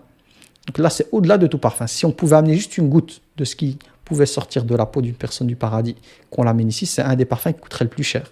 Un flacon comme ça, de ça, de ce type de senteur, je ne sais pas si on dit ça comme ça, de parfum, voilà, juste ça, ça vaudrait peut-être 1 million pour ceux qui ont de l'argent, 1, 10, 15, 20 millions, et ce ne serait pas assez en fait. Pour l'odeur, vous appuyez une fois, je crois que l'odeur, elle reste à vie. Mais une odeur qui n'existe pas sur Terre, un parfum, il vous fait voyager. Les jeunes qui sont un peu dans le domaine des drogues disent ouais, c'est un parfum du type entre guillemets, c'est juste pour rassembler du type drogue en fait, ça vous met dans un état second.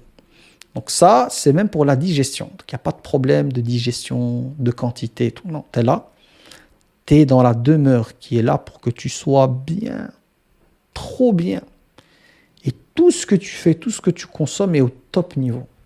Et tous les désagréments qu'on a sur Terre n'existent pas. C'est pour ça que c'est Wabashir, annonce la bonne nouvelle, c'est une nouvelle très importante. Donc, avant d'avoir ça, il faut être prêt à payer le prix sur Terre. comme Allah tabaraka wa ta'ala le dit, Am hasibtum an tadkhulul jannata wa lamma ya'tikum mathalul ladhina khalaw min qablikum. C'est dans Surat al-Baqarah. Allah subhanahu wa ta'ala il dit, pensiez-vous rentrer au paradis sans être touché par les mêmes. L'idée c'est les épreuves de ceux d'avant vous qui ont été touchés par des épreuves liées à la maladie, des épreuves liées à la faim, à la pauvreté, même aux zulzilo, des épreuves liées à l'insécurité, tout ce qu'on voit un peu dans certains pays où il y a les guerres et tout. Hatta yaqula ar-rasul walladhina amanu ma'ahu mata nasrullah, à tel point que le prophète et les croyants qui avaient avec ont été éprouvés par des épreuves tellement importantes et le secours d'Allah tarde à venir, à tel point qu'ils ont dit, quand le secours d'Allah? Quand il va venir? Et Allah déclare en disant, Ala inna nasrallahi qarib. Certes, le secours d'Allah, il est proche. Donc Allah, il commence comment? Est-ce que vous pensez, ou pensiez-vous rentrer au paradis comme ça? Donc tout ce dont je vous parle, c'est tellement merveilleux et c'est pour l'éternité, c'est pas pour une semaine, ni 10 jours, ni rien. Incroyable qu'il faut être prêt à payer le prix. Et le prix, c'est d'être éprouvé par le bien et par le mal sur terre. Donc quand les musulmans s'étonnent, quand des personnes musulmanes s'étonnent d'être éprouvées sur terre des fois autant et que ça prenne du temps et tout, et de ne pas comprendre, en fait, se dire mais pourquoi Allah me fait vivre ça? Quand elles se posent cette question-là, en fait, sont dans cet état-là, c'est parce qu'elles ne savent pas, de l'autre côté, quelle est la vie qui les attend. Parce qu'il ne faut pas oublier que quand on est éprouvé, l'épreuve, elle expie les péchés, mais pas que. Elle élève en degrés. Elle permet à la personne d'intégrer des niveaux au paradis qu'elle n'aurait pu atteindre si ce n'était par l'épreuve. Quand je suis éprouvé, plus c'est dur, plus mon niveau au paradis, et les niveaux, les degrés d'un étage au paradis à un autre, ça a l'image de la distance entre la planète Terre et les étoiles. Hein. Et le niveau de beauté, ce qui attend la personne, c'est un niveau incroyable, hein, comme dans les hôtels. Hein. Un hôtel, une étoile, c'est pas un 5 étoiles.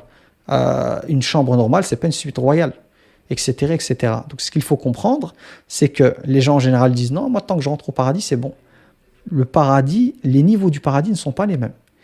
Même si le plus bas degré, il est incroyable, il dépasse tout ce qu'il y a sur Terre, mais il y a des niveaux avec une différence énorme en fonction des degrés que la personne a atteint. Donc moi, je suis plutôt de ceux qui estiment que si Allah tabaraka wa ta'ala, par sa sagesse, veut me permettre d'atteindre un degré au paradis très élevé, proche de lui, hein, plus on monte, plus on est proche d'Allah tabaraka wa ta'ala au paradis, vu que son trône, il est au-dessus de tout. Son trône, c'est lui qui fixe la limite, on va dire, du paradis. Donc, plus tu montes, plus tu es proche. Et qu'Allah décide de cela sur une vie qui va durer peut-être quoi? Si je vis jusqu'à là, de 60 ans, 80 ans, combien il me reste? J'ai 38 ans. J'aurai bientôt 40 ans dans 2 ans. Combien il me reste? La moitié. Un tiers. Il me reste quoi? Si je ne meurs pas avant. Et donc Allah tabaraka wa ta'ala décide pour que pour l'éternité, j'aille le plus haut possible, que je dois être amené à vivre telle épreuve. Ben, j'accepte. Pourquoi? Parce que moi, ce que je veux, c'est l'éternité qui m'intéresse. Déjà, les 38 ans que j'ai vécu, c'est comme si j'ai fermé les yeux, je les ai ouverts. C'est passé à une vitesse incroyable. Combien d'épreuves j'ai pas passé, combien de choses qui ils font partie de l'histoire ancienne. Comme si ça n'avait jamais existé. C'est juste des souvenirs. Donc, qu'est-ce qui me reste encore à vivre? Peut-être l'équivalent. Si j'atteins l'équivalent, c'est-à-dire 80 ans, mais ça va passer à quelle vitesse? Donc, j'ai compris, j'accepte. Si c'est pour avoir ça, et d'avoir des degrés plus hauts, et de devoir passer par des épreuves, et de devoir vivre des choses difficiles, en tant que croyant, l'iman, on parle de l'iman, l'amal salih. Pour pouvoir accepter ça, il faut avoir la foi, il faut avoir une bonne opinion d'Allah, mais je suis prêt. Et si je suis privé sur terre, c'est une catastrophe. Qu'Allah me prive sur terre, afin de faire en sorte que cette privation me met dans un état à l'intérieur de moi d'inconfort qui m'élève en degré tous les jours, qui me permet de monter de degré en degré par la privation. Donc il me prive ici pour me rapprocher de lui et pour me donner ce qu'il y a de mieux de l'autre côté, mais elle est bénie cette privation. Elle est plus que la bienvenue cette privation. Si le but de la privation c'est de me donner ce qu'il y a de mieux pour l'éternité, je suis privé d'une chose sur terre qui va peut-être durer 1 an, 2 ans, 3 ans, 4 ans, 10 ans, 15 ans, 20 ans, 30 ans, puis je vais disparaître. Je préfère être privé d'une chose comme ça, qui va durer un laps de temps, qui va disparaître, et d'avoir en compensation quelque chose qui sera éternel. Donc quand on pense comme ça, quand on réfléchit comme ça, et là c'est la foi qui parle, et la bonne opinion d'Allah, alors automatiquement, cette paix dont je vous parlais quand on a l'iman et quand on est connecté à Allah avec une bonne opinion, je vous parlais de cet état du cœur en fait, qui est dans il délaisse les choses de dunya, il prend de la distance, c'est une prise de distance entre la personne et ce bas monde et tout ce qu'il contient, comme chose éphémère. Donc tu dis quoi? Alhamdulillah. C'est pas le plus important. Ok, j'ai pas, c'est pas grave, c'est dunya. J'ai reçu beaucoup déjà. Donc si j'ai pas ça et qu'en compensation Allah il me donne mieux, Alhamdulillah. C'est lui déjà qui m'a donné ça. C'est pour ça qu'on dit inna lillah wa inna ilayhi raji'un. Ceux qui sont, lorsqu'ils sont touchés par un malheur, qui sont vraiment croyants, disent inna lillah. J'appartiens à Allah. Donc moi, je lui appartiens. Donc tout ce qu'il m'a donné lui appartient automatiquement, vu que moi-même, je lui appartiens. Et dans moi, je lui appartiens, il fait de moi ce qu'il veut. Mais je sais qu'il est le Rahman, Rahim, il est miséricordieux. Donc je lui appartiens parce que je suis son serviteur. Il fait de moi ce qu'il veut, mais c'est pas n'importe qui. Donc inna lillah, moi j'appartiens à Allah. Donc tout ce qu'il a, toutes les privations, toutes les choses qui font partie de mon histoire, de mes blessures, et des choses par lesquelles je dois passer, ben, je lui appartiens. Donc je le laisse faire en fait. Il sait mieux ce par quoi je dois. C'est quoi le mieux pour moi. Et puis il y a inna wa inna ilayhi raji'un. Et à la fin, c'est quoi que se dit le croyant? Et à la fin, c'est vers lui que je vais retourner. Donc toutes ces choses, quand bien même dans ma vie, je peux garder tout ce que j'ai, n'être privé de rien, tout ce que j'ai, à la fin, c'est la tombe qui m'attend. Donc je vais tout laisser derrière moi. Que ce soit en matière de vêtements, nourriture, compte en banque, maison, meubles, personnes, même les personnes proches, famille ou autres. Quand tu quittes ce monde, il n'y a rien, ton emballage, même mon corps, c'est fini. Même mon corps, je le quitte, parce que les gens, ils pensent ils pensent, ils savent quand on meurt, on meurt. Vous savez que ce qui me définit pour vous, c'est ce corps. C'est pas moi, le corps, c'est qu'un emballage qu'Allah a choisi. Même l'emballage, c'est pas que le vêtement, même le corps, je le quitte. Même ce qui m'a servi de véhicule depuis mon enfance, depuis que je suis dans le ventre de ma mère, à partir de 4 mois jusqu'à ma mort, même lui, je vais le quitter. Cet emballage, je le quitte. Même lui, c'est fini. Donc, inna lillah, j'appartiens, wa inna ilayhi raji'un. Moi, c'est autre chose que je vise. C'est l'agrément d'Allah. Et Allah, tabaraka wa ta'ala, ne m'a pas dit que j'allais vivre une vie sur terre pour être éprouvé, puis stop. Une fois que je meurs, c'est fini, c'est le vide total et tout. Non, il y a une compensation. Même si tu galères et tout, de l'autre côté, le monde que je te prépare, il est incroyable. Et là, on revient au prophète alayhi salam, qui est, on comprend mieux le pourquoi, le prophète alayhi salam, qui est l'être le plus aimé par Allah, a eu une vie aussi difficile, aussi éprouvante. Parce qu'Allah, tabaraka wa ta'ala, le voulait le plus proche de lui pour l'éternité. Le plus haut. Lui, il a un niveau au-dessus de tous. Je pense que c'est le wasila wal fadila, qui est même au-dessus de l'Firdaus, qui dépasse celle des habitants de l'Firdaus. Mais comment il a pu atteindre cela? C'est par toutes les épreuves et les galères. Et par le détachement des choses. Combien de décès, combien d'insultes, combien de rabaissements, quitter même sa maison. Il a dû refaire sa vie à Médine. Tellement de choses. Mais il avait un amour inconditionnel. Donc ici, on revient comme ça, je finis le verset, je vais prendre encore 5-10 minutes, je finis le verset. Donc Allah tabaraka wa ta'ala nous parle en fait de ce monde merveilleux pour nous dire, avec le bouchara. Et la bouchara, elle est là pour nous aider. Bouchara, la bonne annonce, pour patienter. Donc à chaque fois que vous sentez que votre morale baisse et tout, rappelez-vous la promesse d'Allah. Wa bashir. Allah, il dit, annonce-leur la bonne nouvelle. La mort, elle est proche, ne vous inquiétez pas. On a un sablier sur la tête, il est tourné. Chaque seconde qui passe, on se rapproche de la fin. Ce qui compte, c'est de l'autre côté. Donc je vous ai parlé donc de la nourriture, parce que tout à l'heure je vous disais que quand on prend un hôtel et tout, il y a l'endroit, puis le lieu de séjour, puis il y a la nourriture. Donc on avait déjà vu ça hier, donc je ne vais pas répéter, avec la question des fruits qu'Allah va nous donner. À chaque fois le goût sera modifié et le goût il atteint son niveau le plus haut, et chaque fois les personnes seront étonnées de voir ça a la même forme, mais le goût il n'est pas le même. C'est une autre expérience. Donc de montrer, c'était de nouveau, le Coran nous capture juste des flashs, comme une bande-annonce. Vous voyez une bande-annonce pour un long métrage ou un long film, on vous met une bande-annonce de 30 secondes, des fois une minute, qui résume. Là, c'est des petits flashs. C'est même pas une goutte d'eau, en fait, de petits flashs, pour nous donner l'eau à la bouche, si on peut dire ça comme ça. Donc là, il y a cette dimension dans la version, on parle de fruits. Dans d'autres versions, on parle de viande, que les gens pourront avoir. On peut rajouter, on parle de divans, on a déjà vu ça ensemble, installés sur des divans avec des coussins. Je crois que c'était le délit baldaquin, si je ne me trompe pas avec le terme baldaquin, des serveurs autour des personnes qui viennent avec la nourriture et tout. Les pierres en fait du paradis, ce sont des pierres précieuses. Donc, nous, c'est des petites pierres, des petits cailloux. Là, c'est des pierres précieuses. Des châteaux. Ici, on n'en parle pas, mais il y a des châteaux incroyables. Ce n'est pas les châteaux qu'il y a sur Terre. Ce n'est pas les villas qui coûtent des 5, 10, 15 millions d'euros. Magnifiques, les nouvelles villas en forme carrée, avec piscine et tout, gigantes. Ça, c'est rien. Ça, ce serait vu comme un logement social par rapport au paradis. Vous voyez les villas qui coûtent les plus chères et tout. Waouh! Ben, c'est un logement social dans un HLM du paradis, un truc comme ça. C'était des constructions incroyables, faites de briques d'or et briques d'argent. On dit que le mélat, le ciment, c'est du muscle. Que même la terre, le hashish, ici, en langue arabe, le hashish, c'est pas le hashish que les gens fument. Le hashish, ça renvoie à l'herbe, qui est du couleur safran, une autre couleur. Des arbres tellement grands dont l'ombrage, pour pouvoir, le cavalier en dessous de l'arbre, pour pouvoir franchir l'ombre, il faudrait des années en galopant avec un cheval. Un monde incroyable. Des tentes, mais ce sont des tentes de luxe, hein, pas en tant que tentes comme les tentes de camping. Il faut voir, taper sur Internet tentes de luxe, vous allez voir qu'il y a des gens. Donc c'est dans des tentes, hein, vraiment des tentes, mais il y a des trucs incroyables. C'est des tentes de luxe. Et la tente, en fait, elle nous fait vivre une expérience.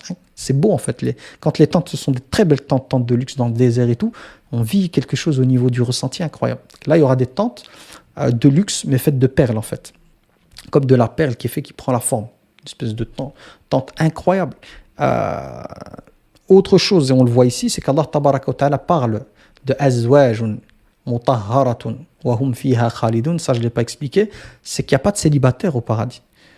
Vous voyez ce truc cette dimension qu'on retrouve dans les Disney, dans les séries de romantisme, d'âmes sœurs, on va dire, de personnes comme ça qui vivaient heureux à la fin du film ou du dessin animé, et ils vécurent heureux et eurent beaucoup d'enfants, ils disparaissent. En fait, il y a ça en mieux, mais au paradis. Où effectivement, il n'y a pas de célibataire au paradis. Tout le monde est marié. Et les personnes qui seront au paradis, hommes ou femmes, auront un âge fixe. Il n'y a pas de vieillissement. Il n'y a pas besoin de faire de la chirurgie esthétique, mettre du botox, etc., etc. Non. Au paradis, les corps sont transformés. Donc l'emballage, on revient à l'emballage. Je vous ai dit que sur Terre, on va quitter cet emballage, ce véhicule terrestre. Il sert juste sur Terre à se déplacer. Mais quand on va aller, on espère pour nous le paradis, le corps, il est complètement transformé. Il atteint en termes de niveau de beauté, la beauté de Youssouf. Ça ne veut pas dire qu'on aura l'apparence de Youssouf, mais le pourcentage, la beauté de Youssouf alayhi salam. Beauté qui sera augmentée chaque vendredi après la visite d'Allah Tabaraka wa Ta'ala. Après avoir été réuni auprès d'Allah Tabaraka wa Ta'ala, la beauté, elle augmente aussi. Comme je vous ai dit, le goût, il change à chaque fois, la beauté, elle augmente. Et ce qui expliquait Cheikh, parce qu'il y a le terme azwajun mutahhara, en langue arabe, mutahhara a le sens de purifier. On peut dire en arabe tahira. Mutahhara, c'est qui a été purifié en fait. Et la purification, Cheikh il explique, elle est de deux ordres. Il y a la purification liée à une purification physique. Il n'y a pas de menstrues, il n'y a pas de règles, il n'y a pas de lochi, ça c'est pour les femmes. Il n'y a pas tout ce qui est lié au glaire, tout ce qui est lié au corps et qui même si les glaires ne sont pas forcément de l'impureté, mais c'est des choses voilà, qui sont un peu avec lesquelles on n'est pas à l'aise, tout ça en fait. La personne, elle est transformée complètement physiquement.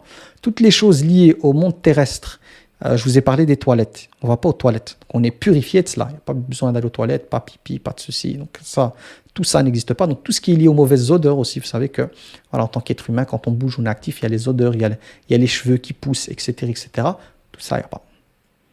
La personne, elle sort d'un packaging et le corps, il reste intact et il fait qu'augmenter. En fait, sur Terre, tout s'use. Un vêtement que je vais porter aujourd'hui sera tout neuf. Avec le temps, il s'use. Au paradis, les choses, elles évoluent au niveau de la beauté. Et Cheikh, il expliquait que c'est lié aussi à la moralité. Que la personne, en fait, on parle de purification. On dit de quelqu'un, quand il insulte, on dit, quand il parle, il est sale. Il y a de la saleté qui sort de sa bouche. On n'entend pas la saleté au sens propre du terme. La saleté, c'est un vocabulaire qui n'est pas propre. Ici, ce que Cheikh l'expliquait, c'est que même au niveau du caractère, la personne, en fait, il y a une mise à jour complète de son caractère. Et donc, finalement, la personne, à l'intérieur d'elle-même, quant à son caractère et tout, elle est complètement transformée. Tout ce qui sort de sa bouche, c'est pur, c'est sucré, c'est mielleux, c'est doux. Donc, l'extérieur de la personne, la beauté extérieure, est à l'image de la beauté intérieure. Contrairement à la vie sur Terre, on peut avoir des personnes super belles au niveau de l'extérieur, mais l'intérieur, c'est catastrophique. On peut avoir des personnes, par rapport aux standards de la société, pas du tout dans les standards de la beauté, mais qui ont une âme magnifique. Donc on peut avoir des personnes qui ont des âmes incroyablement belles, mais le corps, il ne suit pas. Et Allah a voulu que ce soit comme ça pour protéger la personne. Parce que quand on est beau, on se reprend Youssouf alayhi salam, c'est une épreuve. Il y a des risques de tomber dans des choses blâmables. Donc c'est Allah subhanahu wa ta'ala qui décide en fonction de sa sagesse. Mais c'est qu'un emballage provisoire. Parce que de l'autre côté, comme je vous ai expliqué, c'est un autre corps. Il faut savoir qu'au paradis, il y a plus de femmes que d'hommes. Ça, je vous ai déjà expliqué qu'il y a 2 fois plus de femmes que d'hommes. À partir des textes, on sait qu'il n'y a pas de célibataire au paradis, que toutes les femmes seront mariées. Et que comme il y a plus de femmes, chaque homme sera marié avec 2 épouses. Ne vous inquiétez pas, il n'y a pas de jalousie, il n'y a pas de souci. C'est le paradis, de nouveau. Tout ce qui est purifié, on parlait de purifier, tout ce qui est jalousie, c'est pas... Il y a une jalousie acceptable, mais il y en a une qui est mauvaise. L'envie, c'est sale. Etc., etc. Donc Allah Tabaraka wa Ta'ala reparamétrer les personnes pour qu'elles n'aient pas de problème avec ça. Elles sont en paix avec ça. Et donc je reviens, il n'y a pas de célibataire. Les gens sont mariés avec un physique qui dépasse l'entendement, avec une âme qui, au niveau de la moralité, du caractère, de la douceur et tout, c'est au-dessus de tout. Et tout ça pour vivre quoi? Une vie de bien-être, de calme, quelque chose d'incroyable en fait. Donc Allah tabaraka wa ta'ala ici capture avec le mot tahara ce côté purifié, que tout est purifié en fait. Tout est pur au paradis. Je vous parlais de l'inconfort des fois qu'on pouvait avoir quant au frottement qu'on a avec les relations. Par exemple, au paradis, s'il y avait du travail, il n'y a pas de travail. Personne ne travaille au paradis, mais je me retrouverais au chômage. Il n'y a pas de conflit de couple. Il n'y a pas besoin de médiation de couple au paradis. Au contraire, c'est des couples, tous les couples sont... Il n'y a pas. Pourquoi? Parce que sur Terre, souvent, quand il y a des problèmes, c'est quoi? C'est des fois lié à l'argent. Il n'y a pas de problème d'argent au paradis. C'est lié à l'ego. Il n'y a pas d'ego au paradis. C'est lié, des fois, des problèmes dans les couples.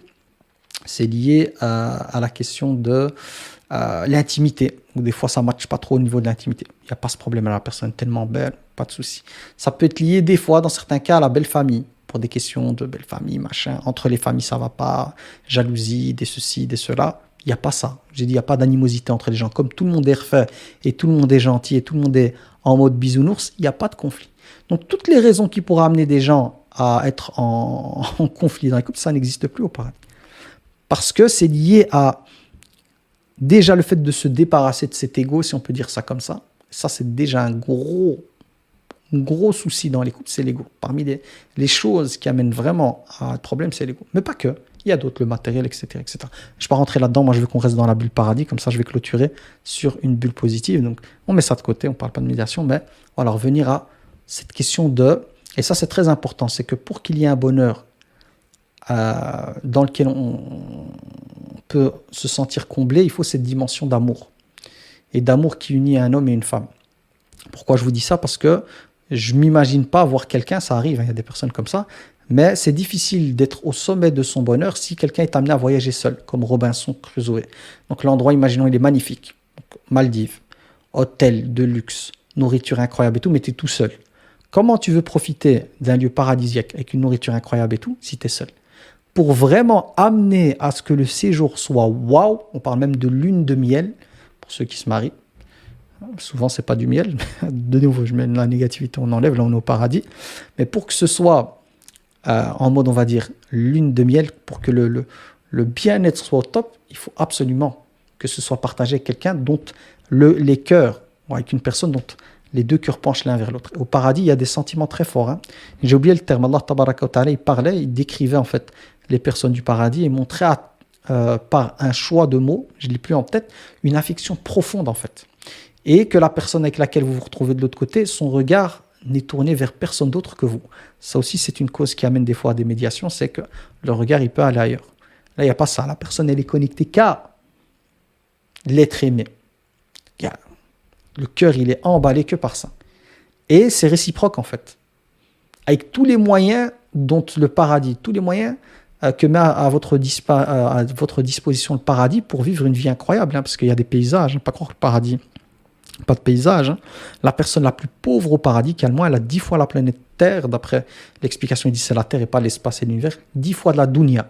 10 fois comme royaume personnel. Avec des châteaux, avec des jardins merveilleux, avec des arbres fruitiers, avec plein de choses. Avec des khaddam, des travailleurs à votre service. Les travailleurs, c'est des jeunes garçons comme la perle. Donc il y a ce qu'on appelle Hur al-Ain. Il y a ces femmes du paradis, spéciales que du paradis. Et il y a les hommes, des jeunes que du paradis. Et les hommes que du paradis, c'est des serviteurs qui sont là pour servir. Ils sont très très beaux.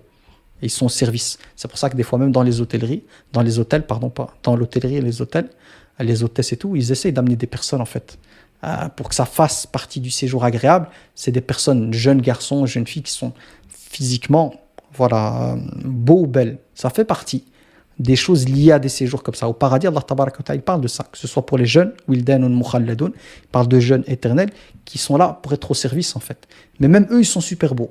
Ils n'auront pas la beauté de la femme ou de l'homme du paradis, parce que comme l'expliquait Cheikh Mustafa Bouhiaoui, il expliquait que même la femme terrestre, elle est au-dessus de Hur al-Ain, elle est au-dessus de ces jeunes du paradis toutes belles.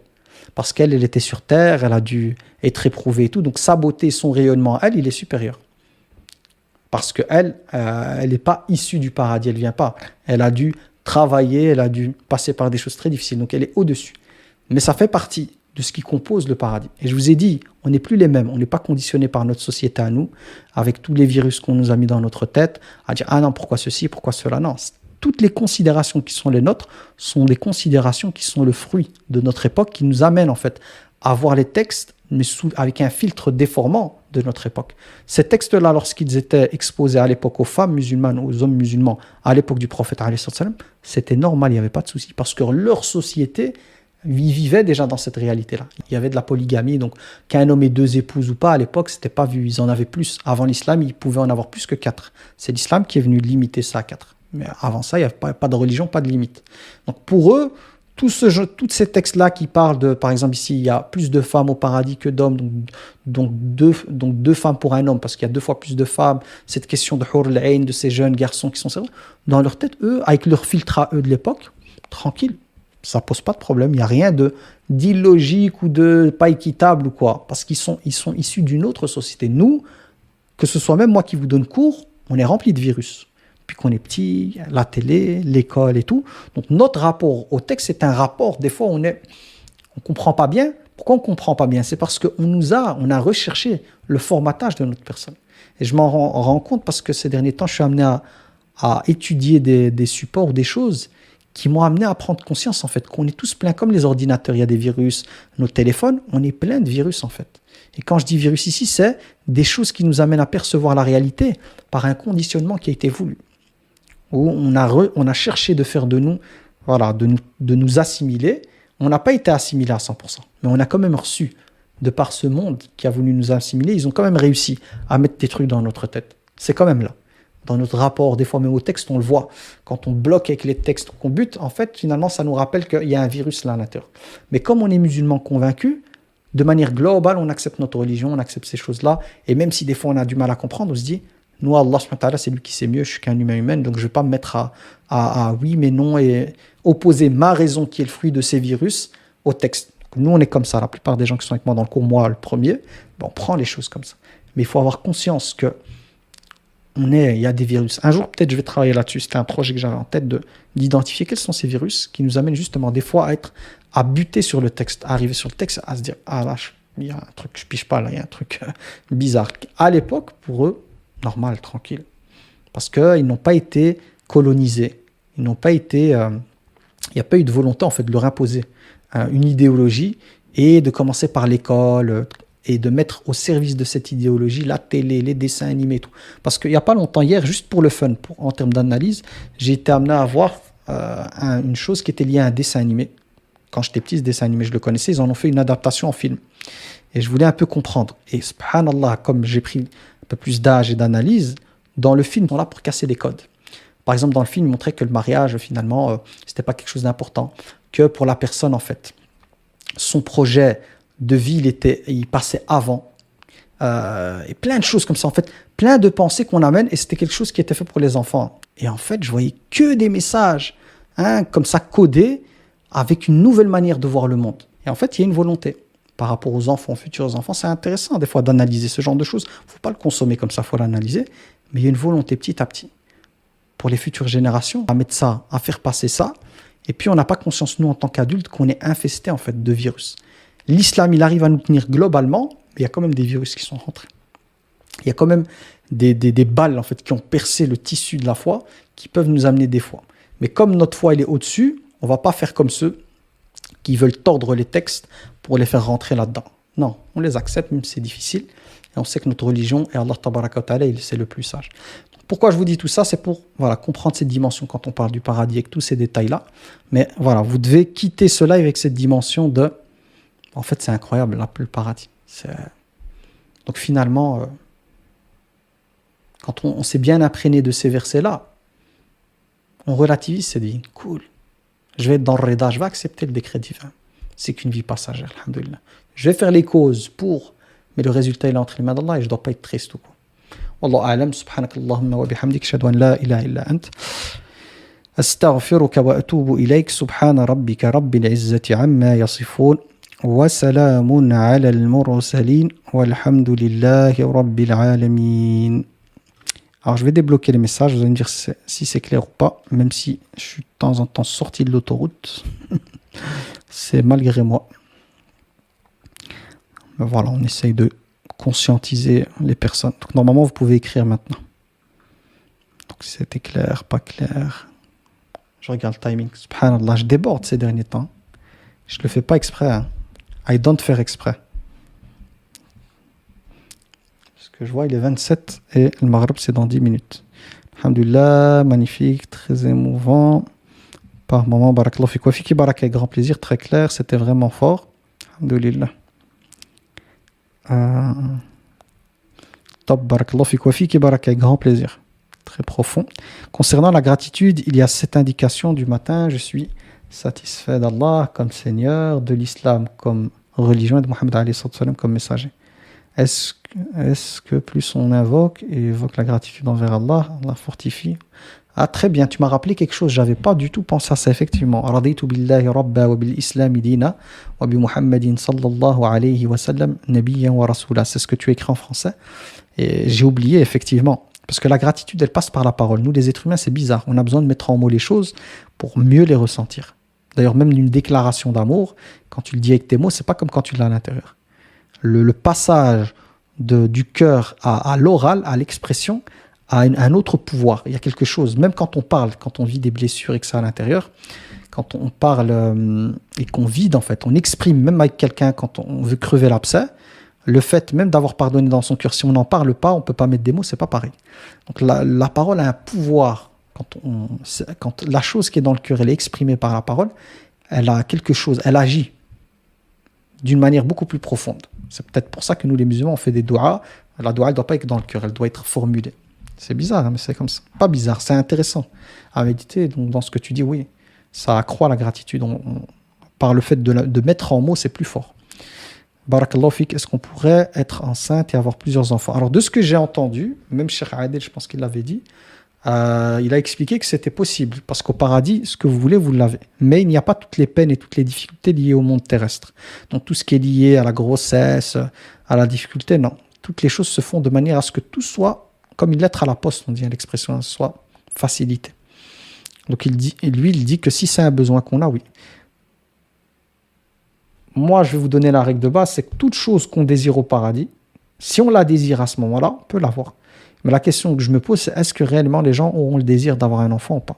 Parce qu'il se pourrait qu'une fois là-bas, il y a plus de désir. Je donne un exemple. Plus jeune, plutôt les jeunes, quand je donnais cours à un certain moment, ils me parlaient de pouvoir se transformer en super guerrier au paradis. C'est lié à des mangas, à Dragon Ball et tout. Et ces personnes-là qui me disaient ça, qui ont grandi entre-temps, maintenant quand elles sont en face, elles ne vont jamais me dire ça. Comme moi, quand j'étais plus petit aussi, je regardais les mangas. Ouais, est-ce qu'au paradis, je pourrais faire un caméa et tout. Adulte, maintenant, c'est pas un besoin que j'ai. Hein. Donc, je vais pas vous dire, super, ça m'intéresse, c'est pas ça. J'étais jeune, j'étais avec l'esprit jeune, c'est des choses du passé. Donc, ce que je veux dire par là, c'est est-ce que réellement au paradis, on aura ce besoin ou pas? Si on l'a, la règle, c'est que lahum ma yasha'una fiha wa ladayna mazid. Au paradis, ils auront tout ce qu'ils désirent. Et il y a encore davantage. Donc, la règle, c'est s'il y a ce désir, on l'aura. Mais je me pose la question, est-ce que réellement on aura ce désir ou pas? Ça reste une inconnue, il faudra attendre d'être sur place pour le savoir. Alors le logement social, c'était pas mal. Walid, ouais, c'était l'image qu'il me fallait en fait.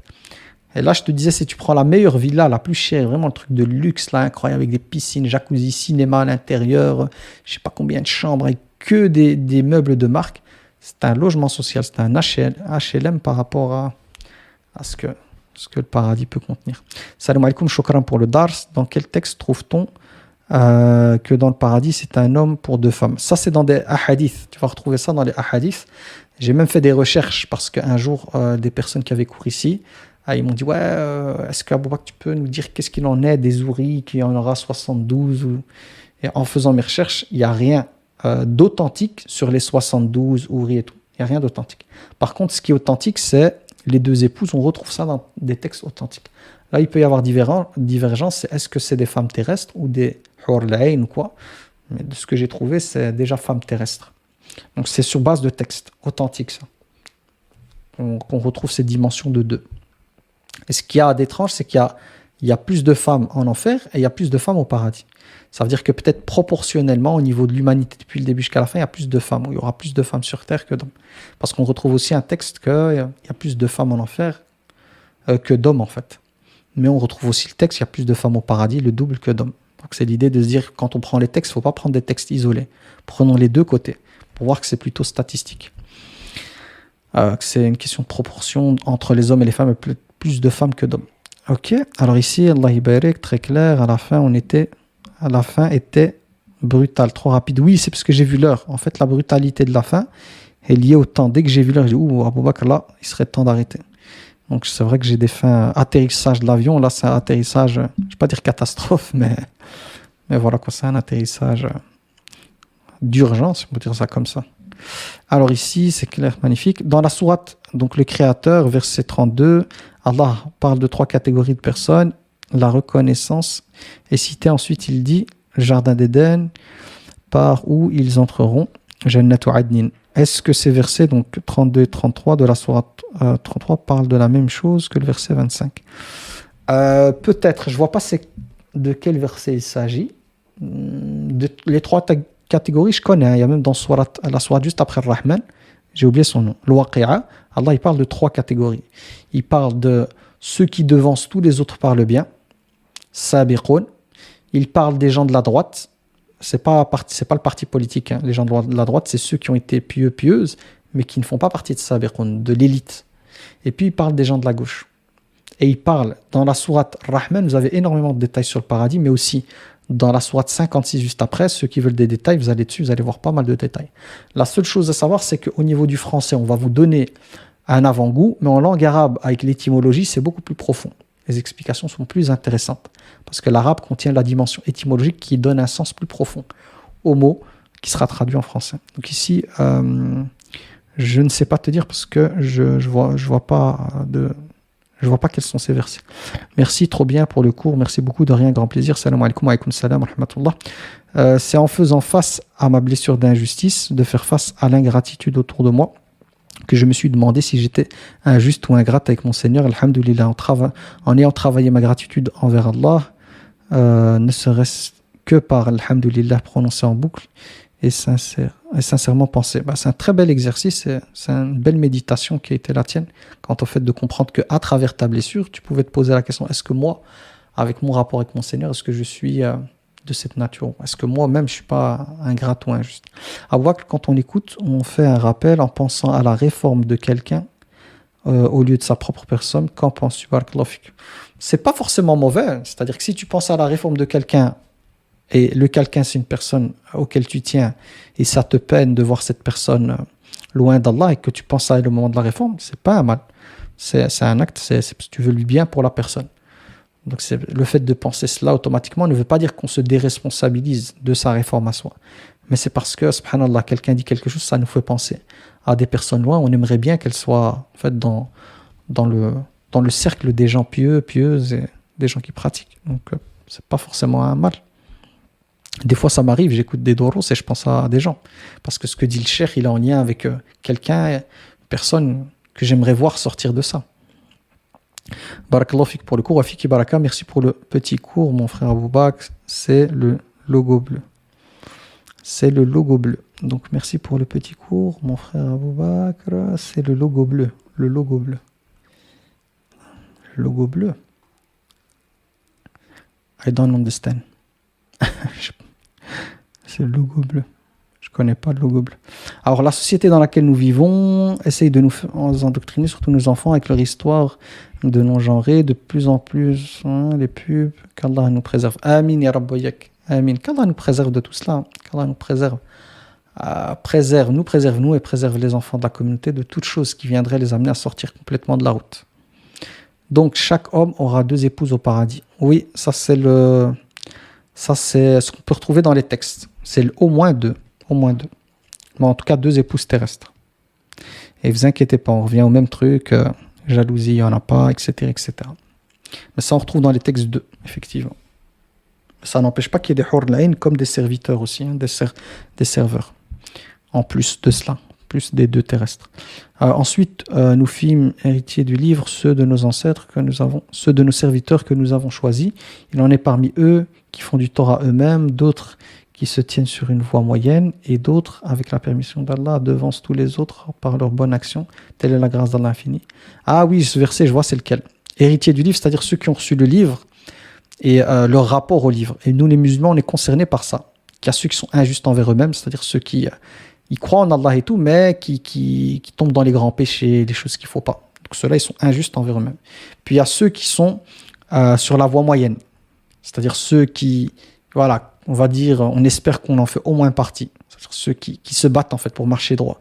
Et puis il y a ceux qui devancent tout le monde avec les bonnes œuvres. C'est ceux qui, c'est bon, ils sont déterminés, ils sont en mode sprint en fait. Ils sont en mode, dans le marathon, ils sont là, ils sont devant et ils sont en mode accélération sur le droit chemin. Ouais. Les jardins d'Éden, donc Éden ici en langue arabe, c'est en lien avec la stabilité, la demeure de stabilité. L'endroit, le lieu de... On s'installe vraiment, quoi. Où ils entreront parés de bracelets en or ainsi que de perles, et là leurs vêtements seront de soie. Là, subhanallah, le verset il parle de vêtements, il parle de parures, il parle d'or. Donc ça, c'est des détails qu'on n'a pas retrouvés ici. Parce que chaque sourate, elle va nous donner, je vous parlais de flash. Et là, on rajoute des éléments liés aux parures, en fait. Parures d'or. Donc c'est vraiment le luxe au paradis. Une question rien à voir avec le cours. Consommer du CBD, c'est halal ou haram pour stress ou dépression?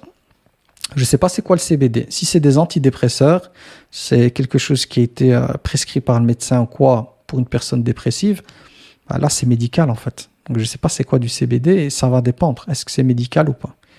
Est-ce que c'est médical ou addictif? Ça va dépendre de ça. Moi, le paradis, c'est pas clair. Il n'y a pas une chose dont on évoque. Je me sens pas concerné, comme quand Allah dit dans le sens des paroles, vous serez éprouvé par une diminution de biens, de nourriture, etc. Allah nomme tout sauf la foi. On parle toujours des choses de la dunya. Je vais pas mal parce que j'ai vécu ça ou pas. C'est pour genre pourquoi je suis pas marié, je sais pas d'enfant, taïb, tous ceux qui permettre à terre, c'est dont tu parlais tout à l'heure. Après, je n'ai pas une mauvaise image d'Allah, vraiment pas. Je comprends pas cette épreuve qui m'éloigne de lui.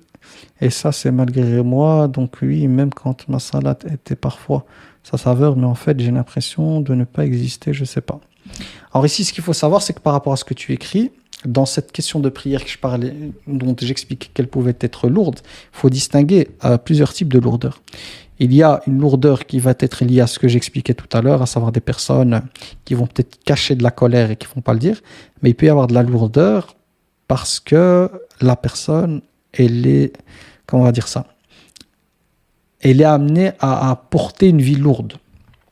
La lourdeur, elle peut être aussi due à l'état de fatigue. C'est-à-dire que des fois, quand je suis fatigué, je vais aller prier, je vous dis la vérité, quand il est tard le soir que tu es fatigué, bah, tu ne pries pas en totale concentration. Donc il ne faut pas... Dans ce que j'ai expliqué tout à l'heure, j'ai cité un cas parmi les cas qui peut entraîner une lourdeur à aller prier. Et le fait de ne pas trouver dans la prière, de ne pas arriver à cultiver dans cette prière une concentration, une dévotion. Sachant que normalement l'épreuve, elle doit justement nous pousser à retrouver au sein de la prière cette force et recharger cette batterie. Mais il y a d'autres choses qui peuvent amener à ce que la prière peut être lourde. Par exemple, la foi quand elle baisse, ben ça va amener, même si on n'a pas de mauvaise opinion d'Allah, ça va amener à ce que la prière soit aussi lourde. Quand on est fatigué, c'est lourd. Quand le cœur n'a pas eu assez de rappel, c'est lourd. Donc il y a plusieurs facteurs. Mais j'ai bloqué les messages. Le désir des enfants peut être pour des femmes qui ont été stériles sur terre ou les sœurs qui avaient le désir mais ont quitté ce monde sans se marier. Allah alam, je pense à une sœur que je connaissais et rêvait d'avoir des enfants, mais elle le répétait beaucoup, mais elle était décédée avant. Peut-être. Maintenant, c'est pas parce qu'elle avait ce désir sur terre que automatiquement au paradis, ce désir va revenir. Hein. Parce que quand tu fais face à la beauté du paradis et tous les plaisirs qu'il t'offre, si ce désir existe, je l'ai expliqué parce que j'ai trouvé des cours là-dessus, ou si c'est un désir qui existe, elle pourra l'avoir. Mais est-ce qu'il sera là? Ça, non. Ça, non. Mais si elle devait avoir ce désir, elle ne sera pas privée de la chose. Oui, ça m'a fait penser au verset 2 de la sourate Al-Baqarah au sujet du livre. Ah ouais, subhanallah, t'as raison. Avec la question du livre, le Coran, ذَلِكَ الْكِتَابِ, donc les héritiers du livre. C'est juste. C'est comme si le verset là que tu m'as cité, il a connecté directement les premiers versets de sourate Al-Baqarah avec le 25. Comme si c'était directement. Tout ce qu'il y a entre a été... comme si c'était un résumé en fait des 25 versets tout simplement. Du 1er au 25, ça résumait. On disait qu'Allah Tabaraka wa Ta'ala nous mettait à la meilleure place pour être la meilleure version de moi-même, mais je me dis récemment, c'est quoi ma mission? Pourquoi je suis là? Oui, na'am, l'adoration, mais Allah ne nous a pas demandé cela, de se purifier, bref. La mission, ça dépend. De nouveau, on va revenir au virus, c'est-à-dire que la société le monde même industriel nous amène en fait à penser que notre place et notre rôle, ça doit être quelque chose de spécial. Il y a des gens qui ont marqué l'histoire et qui n'avaient pas, en fonction des critères de la société, qui avaient un rôle de juste à la maison.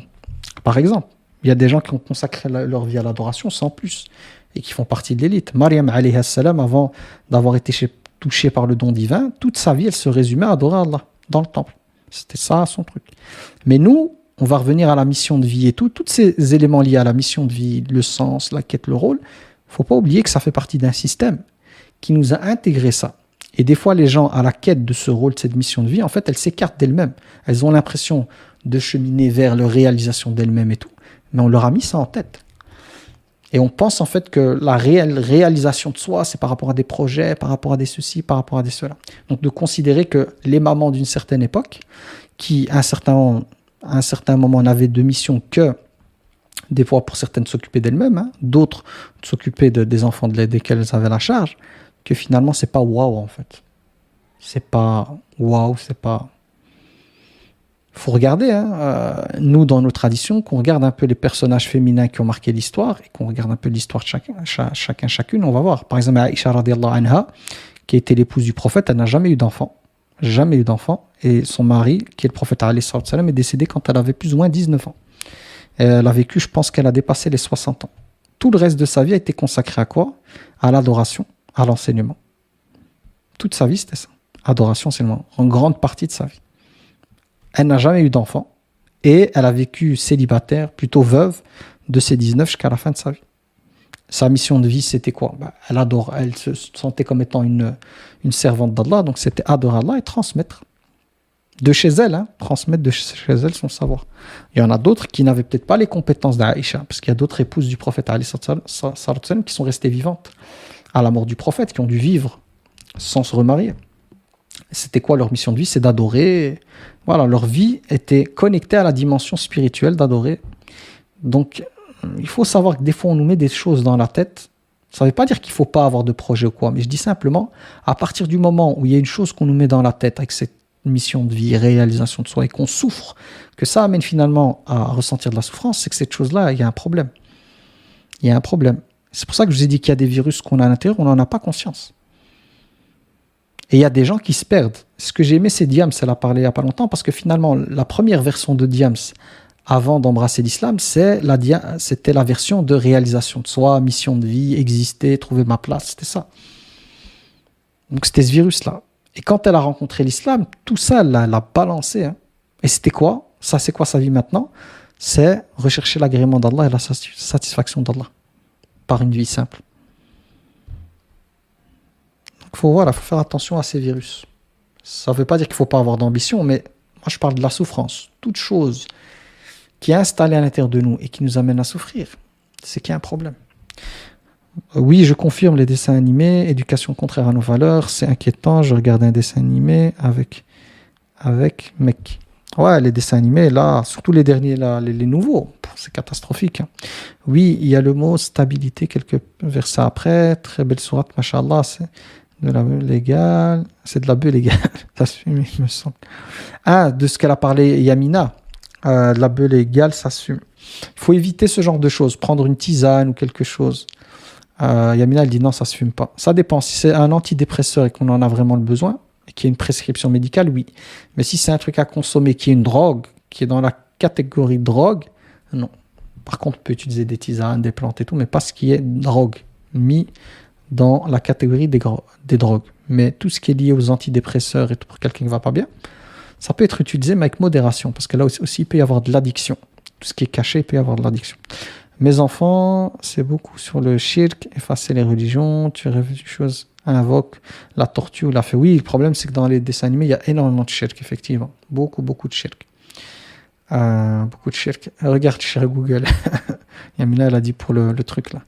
Regardez cher Google. Alors, je prends le dernier. À la fin, lorsque tu parles des virus qui nous empêchent d'imaginer correctement les promesses d'Allah Azza wa Jal, est-ce que c'est pas normal en fait? Est-ce que c'est pas normal? Et le passage, or, c'est quelque chose de semblable, seulement dans la forme.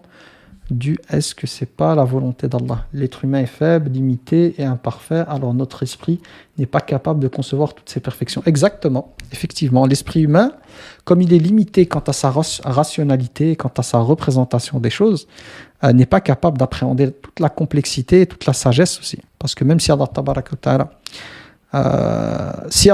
wa Ta'ala devait nous exposer la sagesse de toutes choses, il y a plein de choses qui nous échapperaient parce que quand bien même on est des êtres capables de comprendre la sagesse, on reste limité. Donc il y a des choses qui font partie des choix d'Allah Tabaraka wa Ta'ala dont on ne peut pas appréhender la complexité, la grandeur et tout, qui nous amènerait en fait à ne pas comprendre. Tu vois, mais je ne comprends pas pourquoi ça. Mais lui, c'est lui qui a créé, comme Allah le dit. Comment ne pourrait-il pas savoir ce qu'il a créé?